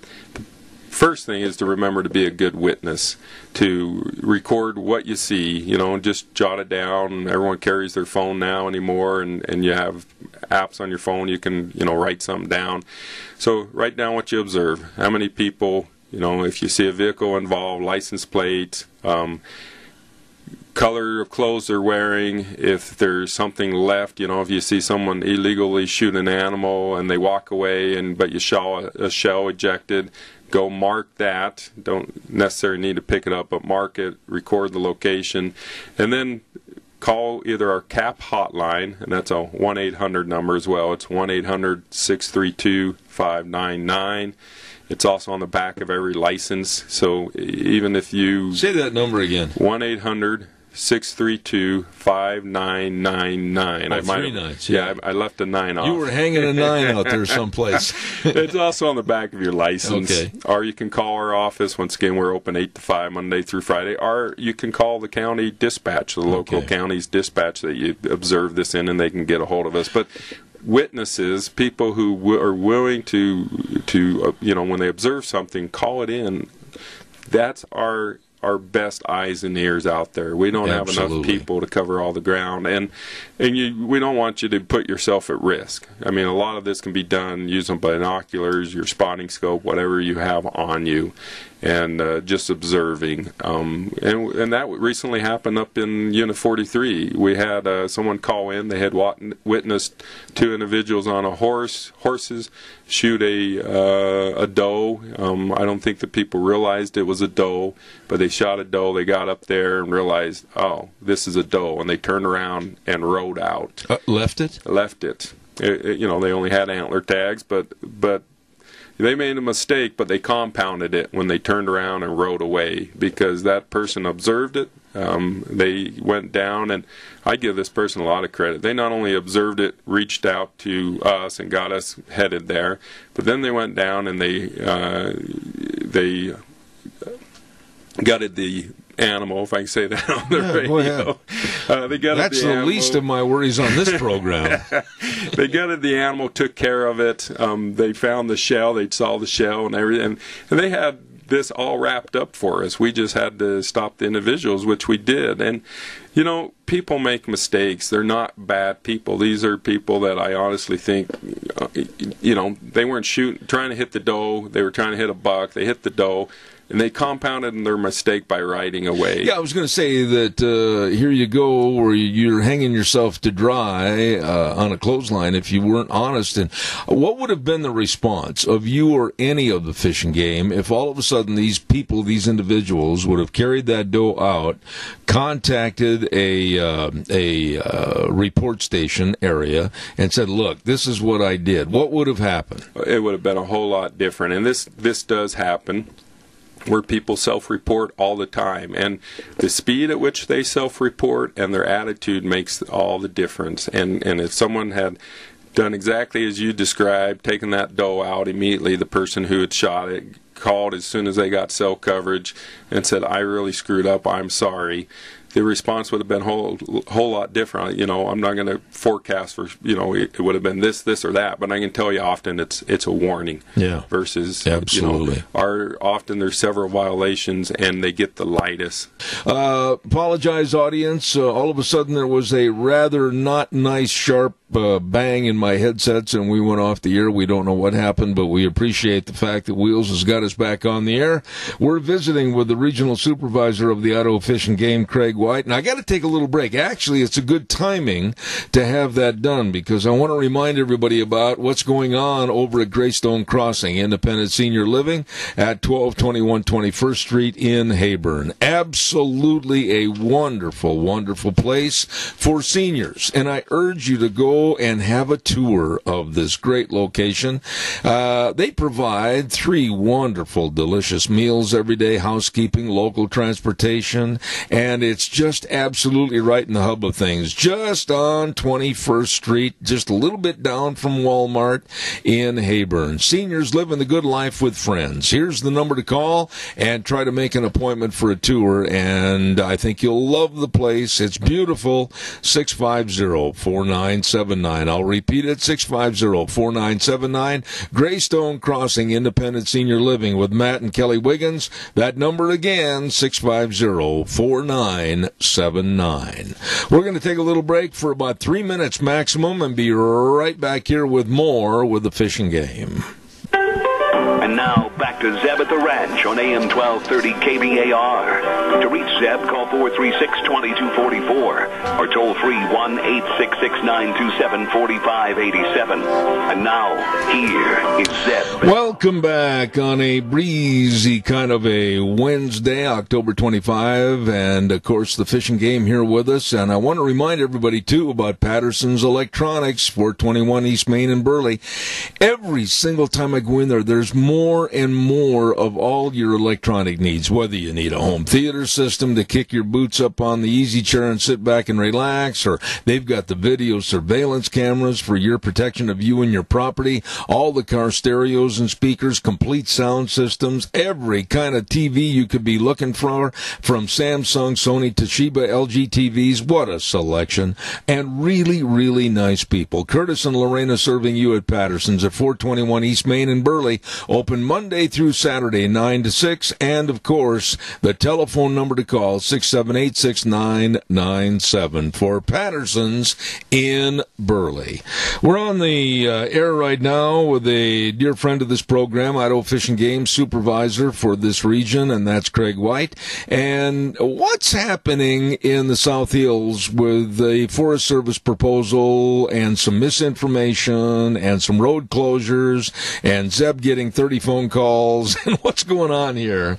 Well, have you taken your blood pressure medicine, Zeb? I'm on losartan. I take a pill a day, but that is not enough. All right.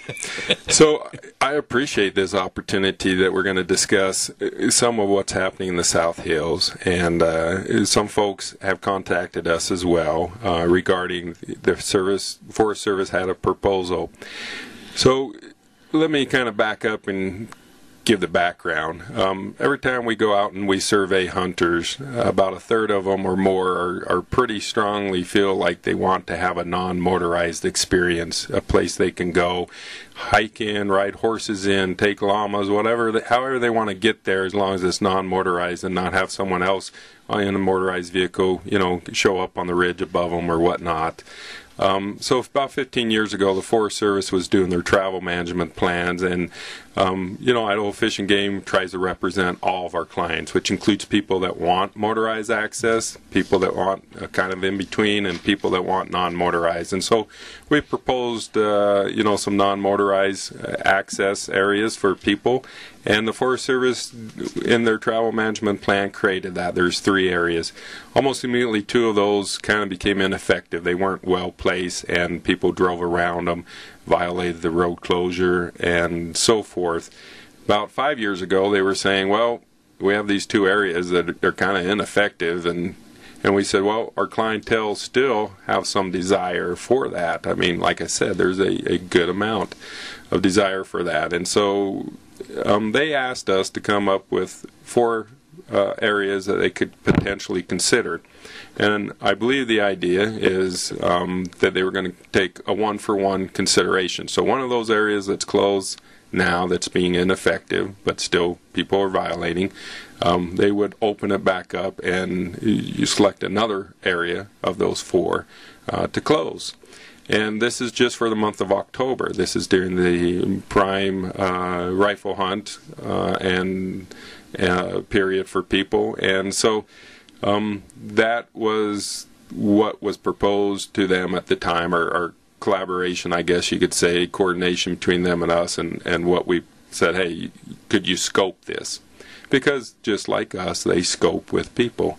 And that scoping period just ended, but I think there's a lot of information. Some people are calling saying, what's going on? You guys are trying to, shut down this whole area, year long. And it's like, no, the proposal is for 1 month, and it's a one-for-one. So there'd be no net change in access out there. It'd just be a different area closed. Can I interrupt you Sure. there and ask a question Yep. so I don't miss it? Is the area that would be a one-for-one opening with one closing, would they be adjacent to each other? Well, I don't know the full answer to that, Zeb. There's 4 areas that are under consideration. One of those, along the Deadline Ridge, already has a closure that's ineffective, and so that area itself, the Tunnel Hills area, is being proposed, and that is kind of adjacent. It's a different area, but similar area. The other areas include Badger Mountain, Langford, and McMullen.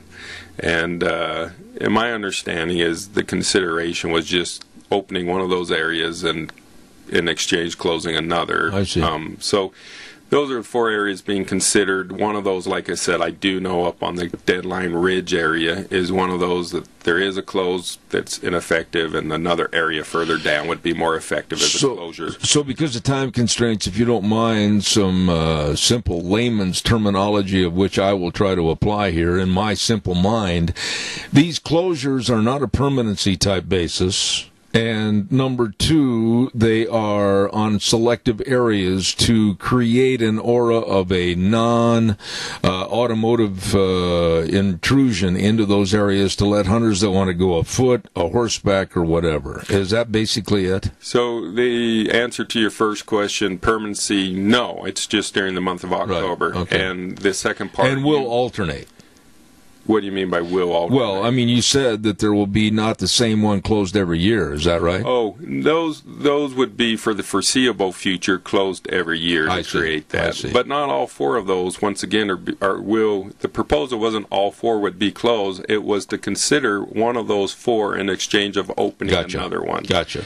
And so those are closures. I don't want to say permanent, because 5 years, 10 years later, the need or request would be different. I do want to mention, though, one thing people may not realize, the South Hills are part of the Sawtooth National Forest. The South Hills is the most heavily motorized division on all the forests, meaning it has access, roads, and it has the highest density and access and most heavily motorized of the forest. So I get it that it upsets people. And once again, this is the Forest Service decision. It's a thing they've been scoping. I want to be clear about where we tie into that, our nexus into that. And because we have a nexus with motorized and non-motorized, we do look and make proposals or suggestions that would benefit all the groups. All people. You're just not going to be able to benefit all in one setting.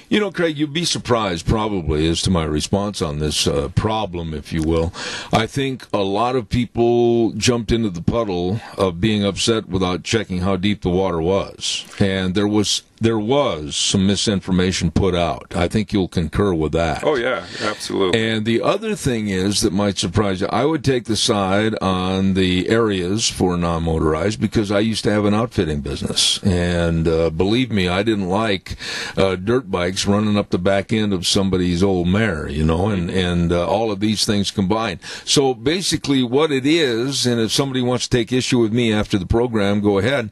What it is basically trying to appease, I hate that word, but in this case I think it's applicable, appease all interests if possible. Yes. Okay. And we're not mad at each other. Well, we can hug it out afterwards. I don't want to do that. I'm not going there.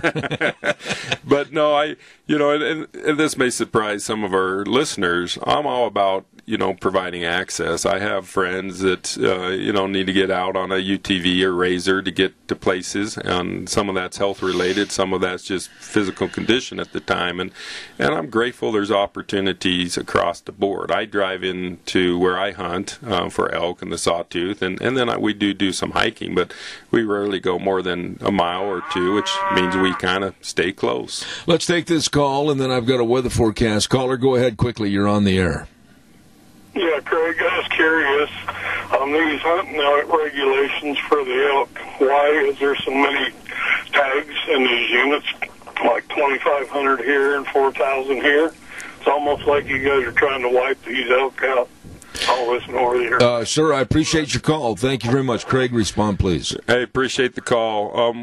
We last February scoped this with the public. The commission took action in March. The reason that we have increased tags in a lot of areas is because we have had growing elk populations. We had some very mild winters in the early 2010, 11, 12, etc., and elk have really done well. And the commission has approved the elk plan back in 2014. These are commission-approved numbers, and they didn't change from the previous plan. And so areas like the Pioneers, we are over objectives. The top objective, there's a range of objectives, and the top one between bulls and cows and calves was about 9,000 animals, and we're at 11,600 in our last flight, which was just about a year and a half ago. And that's a lot of animals, and over time you have a lot of impacts from that. You have increasing concerns on will they eat themselves out of house and home. When they start to do that, they also start to come down on private land, or even without eating themselves out of house and home, they'll come down on private land because that green alfalfa is a lot better sometimes in July than anything left on the forest, especially a dry year. And so there's these different concerns of balancing the population with the habitat, with social needs, and we did increase objectives. Now in the Pioneers, I'll keep using that because there's a lot of misinformation about that. We already had over about 2,200 controlled hunts for antlerless elk up there prior to this year, and all we did is made it over the counter and increased it by 300. So we went from essentially 2,200 controlled hunts to 2,500 over the counter to allow hunters to distribute themselves, because honestly hunters are often smarter and they figure out where the elk are, and rather than us try and micromanage that, we give them the opportunity to pursue it. Now there's been larger increases in the other 3 elk zones in the region, and that has to do once again to increasing elk numbers, and we felt we needed to be more aggressive in those areas. Very well explained. I know that it's exactly 10:45, and I don't know about you, Chris. You don't get up until about 8 o'clock in the morning. I get up at 4 and have an itty-bitty bowl of cereal, and if you're hungry, and I know you are, you go to Burley quite a bit in that area, I'm sure. Do you know where Edith's Cafe is at 144 East Highway 81 in Burley? I don't. Well, you need to find it, because right now, for hungry people planning for lunch, this is the place to go. Eureka, you'll find it with the best of burgers and all kinds of great sandwiches, like their steak sandwich with regular fries. Knock your boots off, delicious. They've got all kinds of great desserts, like brownies with chocolate icing a la mode or peach cobbler a la mode. I'm telling you, this food is just like Mama used to make, home cooking at its best at Edith's Cafe, 144 East Highway 81. I keep wanting to mess that up, in Burley. Wonderful people serving you. So, folks, if you haven't got plans for lunch right now, I'm giving you an hour's warning. You better get over to Edith's Cafe right now in Burley. It is really good food. Right now, East Highway 81. It's not that hard to say, is it? No, it's not. Try it. 144 East Highway 81. 144 East Highway 81. There you go, good boy. You're now hired. You can take over from me so I can go to Arizona. We're going to have the weather forecast coming up real quick, and that's, of course, brought to you by Scarrows Meats, 331 North Road, Jerome. Telephone number to call, 324-7657, or go to their website, which I can even do, scarrowsmeats.com. Changing the way we eat, one delicious bite at a time with delicious meats, all kinds of different meats, pork ribs, tri-tips, bacon of all different kinds, sausages, bratwurst, you name it. It's there for your enjoyment at Scarrows Meats. Here's Gina with the weather. Looks like we're going to have some sunshine for the rest of the week, but a threat of snow showers by the weekend. Here's a look at your weather forecast. Today we are expecting mostly sunny skies with a high of 55. A little bit breezy out there, not too bad. Tonight, mostly clear skies. Low of 26 tomorrow. Sunny skies with a high of 62. Overnight low of 28 by Friday. Sunny and 62 Saturday. It is going to be sunny, but the winds are going to be picking up substantially by Saturday afternoon with a high of 53. Then by Saturday night, by chance of rain or snow showers in the forecast below 24. That's what's your weather forecast for 7th Rain. Thank you, Gina. Snow showers. Going to get a little chilly. Watch out. Scarrows Meats, 331 North Road, Jerome, 324-7657. Don Scarrow and his crew have really put together a powerhouse of great meats for you and your family at Scarrows Meats. Give them a call. Stop in. And remember, changing the way we eat, one delicious bite at a time. I had a call a couple of weeks ago from a fisherman, and here's what he told me. He said, you and Craig or whomever's on from the fishing game, all you do is sit there and talk about hunting and hunting and hunting and hunting, and what about us poor guys that like to go out and wet a fly and catch fish? What's going on with your fishing report? So Lake Walcott's going to actually get some trout plantings. Some trout, huh? Yes. You laughed at me on East Highway 81, but you come up with trout are being planted? What's the matter with you? Yeah, well, sometimes I fumble the football too. But trout are being planted over the next few days. So how's that for a hot tip? Lake Walcott. Lake Walcott. So, actually the reservoirs this time of the year are a really good time to hit them because those lake kind of go in their last little big feeding frenzy before they got to make it through winter. Really? And I didn't know that about fish until I started working with our fishery folks more, and they're really educating me a lot. And that is really good to know. So not only there, but Oakley, all of the reservoirs. What sizes are they that you plant? Typically, we've bumped it up to a 10 or 12-inch fish anymore. Really? Yeah. I don't think I've ever caught one that big in my life. Yeah, we call them magnum fishes now, and really? They're larger fish. And you had mentioned to me on this program, and I'm going to hold your feet to the fire on this, it was back in July on our program, and you said that there was a strong possibility that you would be introducing muskies into Murtaugh Lake. Yeah, I never said that, Zeb. But that's a nice try. But, I thought sure it was you.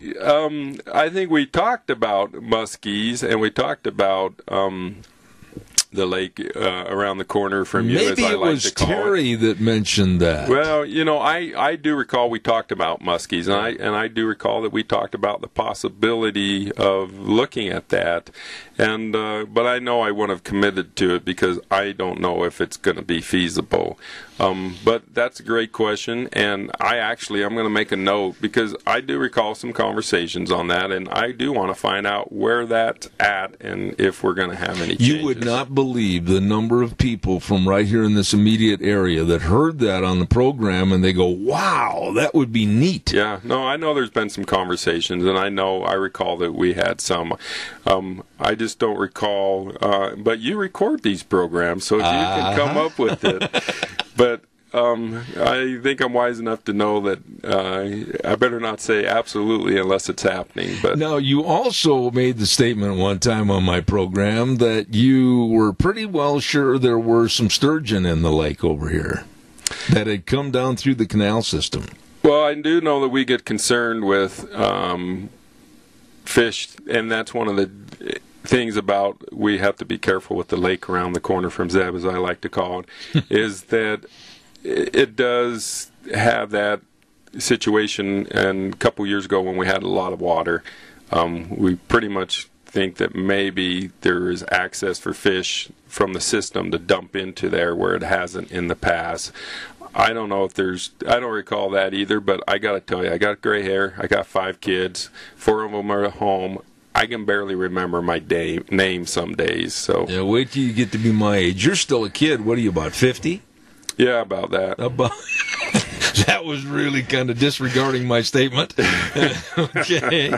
No, but the status of fishing here in southern Idaho in the fall, I mean, yeah, a lot of windy days, cold days, etc.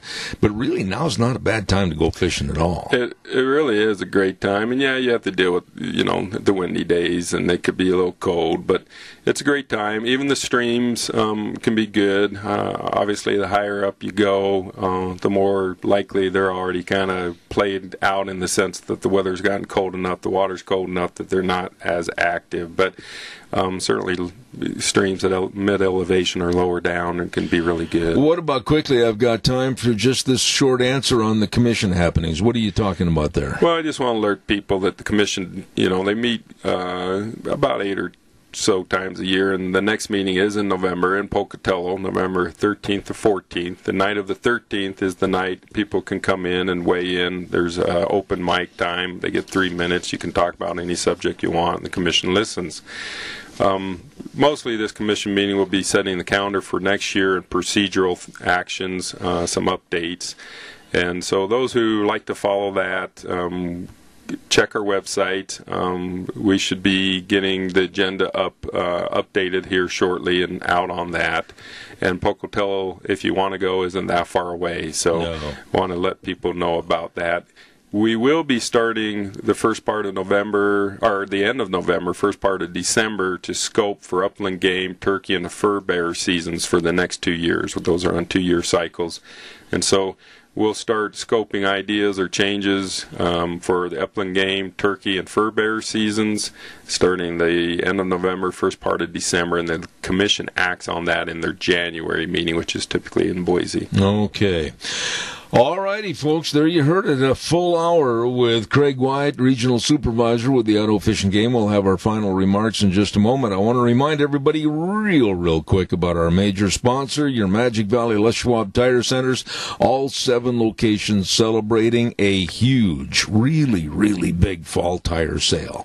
And believe me, they've been doing the right thing since 1952. All 7 locations with all the tread designs, all the sizes for all your vehicles. You stop in and see them today. Don't forget, too, the very best in brake service, front-end alignment, shocks and struts, batteries, everything right there for your driving safety and security at all 7 locations. Lane and Rupert, Dave on Blue Lakes and Twin, Mike and Buell, Mike and Jerome, the Twist family in Paul, Daniel on Poline in Twin Falls, and Trent on Overland in Burley. Your Magic Valley Les Schwab Tire Centers. Well, we made it through the program without throwing Tommyhawks at each other or whatever. It's been an informative program. I enjoyed it. I very much enjoy it, Zeb. Thank you for having us. Are you going to come back next month, or are you going to send another person? I hope to be back next month. Good. I got to look at the calendar, but I always enjoy this. And as you know, we got a new RCM, Terry Thompson, who replaced Kelton Hatch. Nice guy. Great guy. And Terry, he kind of likes to do these and elbow me out, but I've told him the Zeb's the one show that I want to make as often as possible. You're buttering me up for the kill. No, but seriously, let's see, next month we're going to be talking about Thanksgiving and turkey and everything else. Yeah, we'll be getting hungry again, especially if you keep advertising Edith like you do. That sounded very good. And they're at East Highway 81. I'm glad that you went there because you got a better memory. Listen, I appreciate it. Any last words that people need to know about hunting season? Real quick, you got 30 seconds left. I want people to remember to be safe. Yep. First and foremost, be safe. Wear Hunter Orange. Hunter Orange. Enjoy yourself. Nothing's worth getting so angry, whether it's at another hunter or something else that just ruins it for you, or more importantly, for any kids that you'll have along. Take some kids. Absolutely. And just enjoy being with them. Absolutely. Sometimes the experience of just being there is better than the actual hunt. Oh, yeah. That's as I always tell my kids, the work begins once we harvest an animal. My son didn't believe me until he shot an elk about 2.5 miles up a ridge line. Dad wasn't so dumb after all. No, it was 2 hardest days of his life getting that elk out. I bet it was. But it was also the most memorable for me. It Absolutely. Absolutely. We got to run, and we'll be back tomorrow morning at 8:06, where we always wrap up the program by saying the way things were, the way things ought to be, but the 4 words that mean the most to us on this program: in God we trust. God bless you. Have a wonderful day. See you tomorrow morning at 8:06. Zeb at the Ranch.